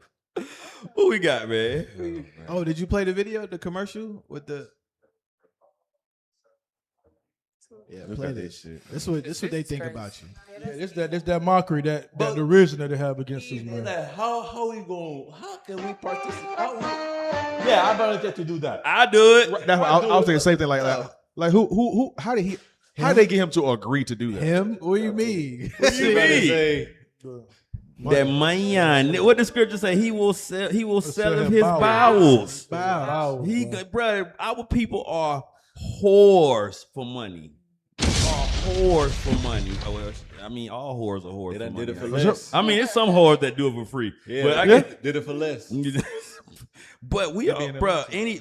Look at the number of our people that have sold out. They ain't sell out for, you know what I'm saying? They sold out for money. You give them any kind of money, they're gonna turn on their people. And Esau already know that. That's what you talking about in that trick baby clip. He's gonna give you a position, put him this, pay him. He's gonna turn on his people. He's no longer a threat to his people. Right. Once we got him on this side with us money. and we paying him and making him feel like he's accepted by us. 30 That shekels nigga felt silver. like he was accepted. And play the video. 30 shekels of silver. 30 shekels 30 of silver. shekels? Oh, 30 shekels of silver. Okay, all right. You said something about 30 shekels of silver.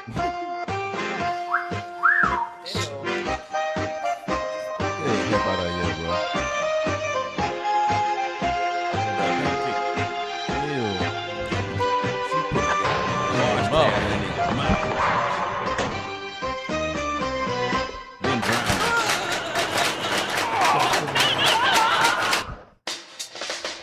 Damn.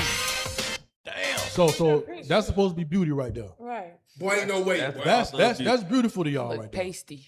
West Star. Come on, man. You got a light skinned friend look Open like your Michael eyes, Jackson. bro. Mop top. Shit.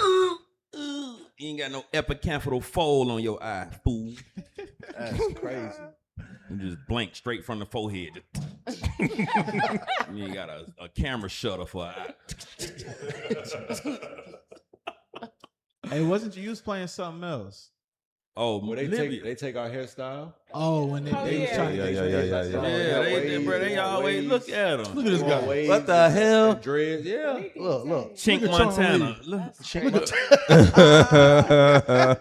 Nigga Lee. Yo, this is crazy, bro.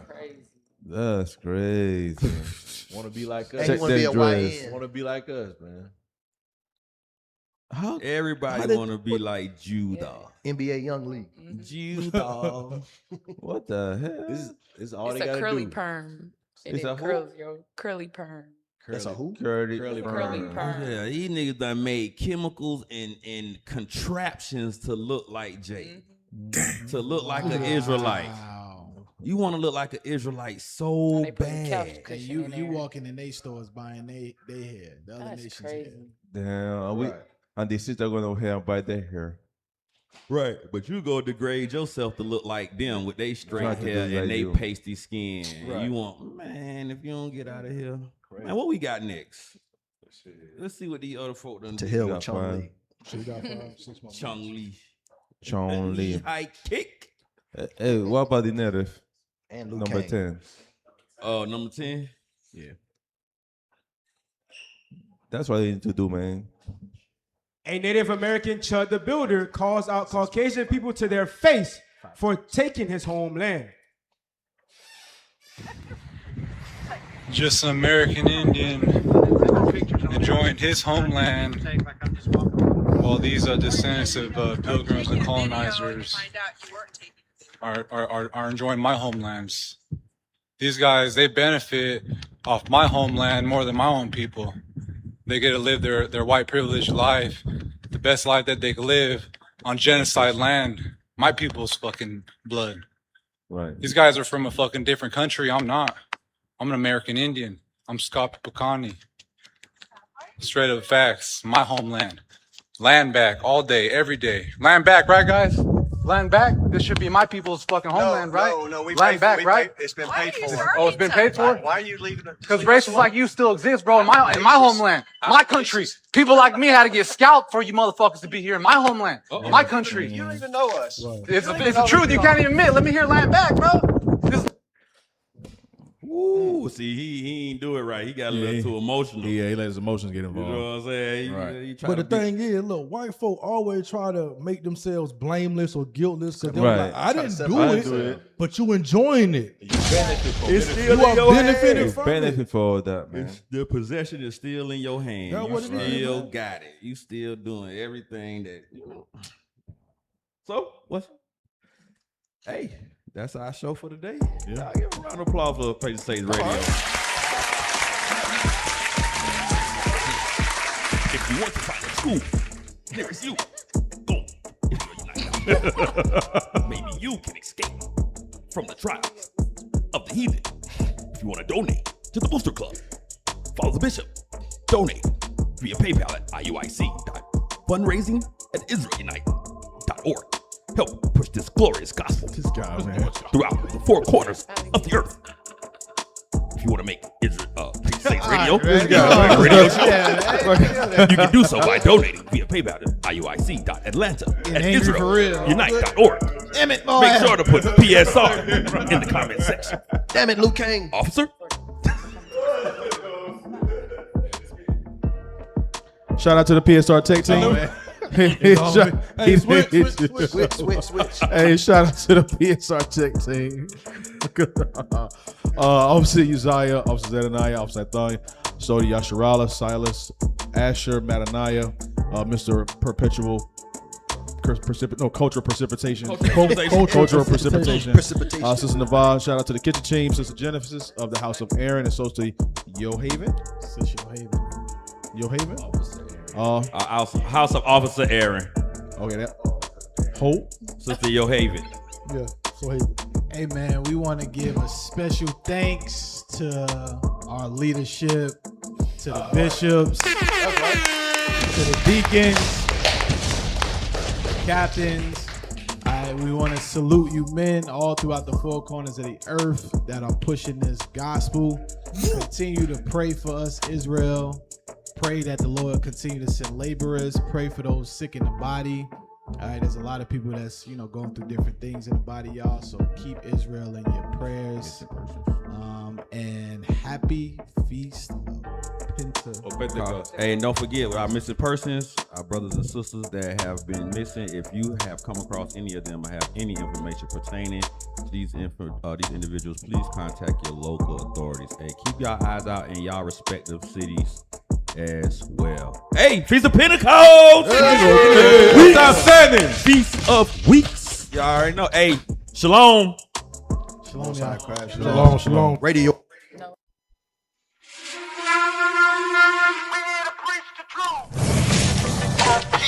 Have no idea what the truth is. That's why we're out here, to give you the truth. Psalms chapter 119, verse 142.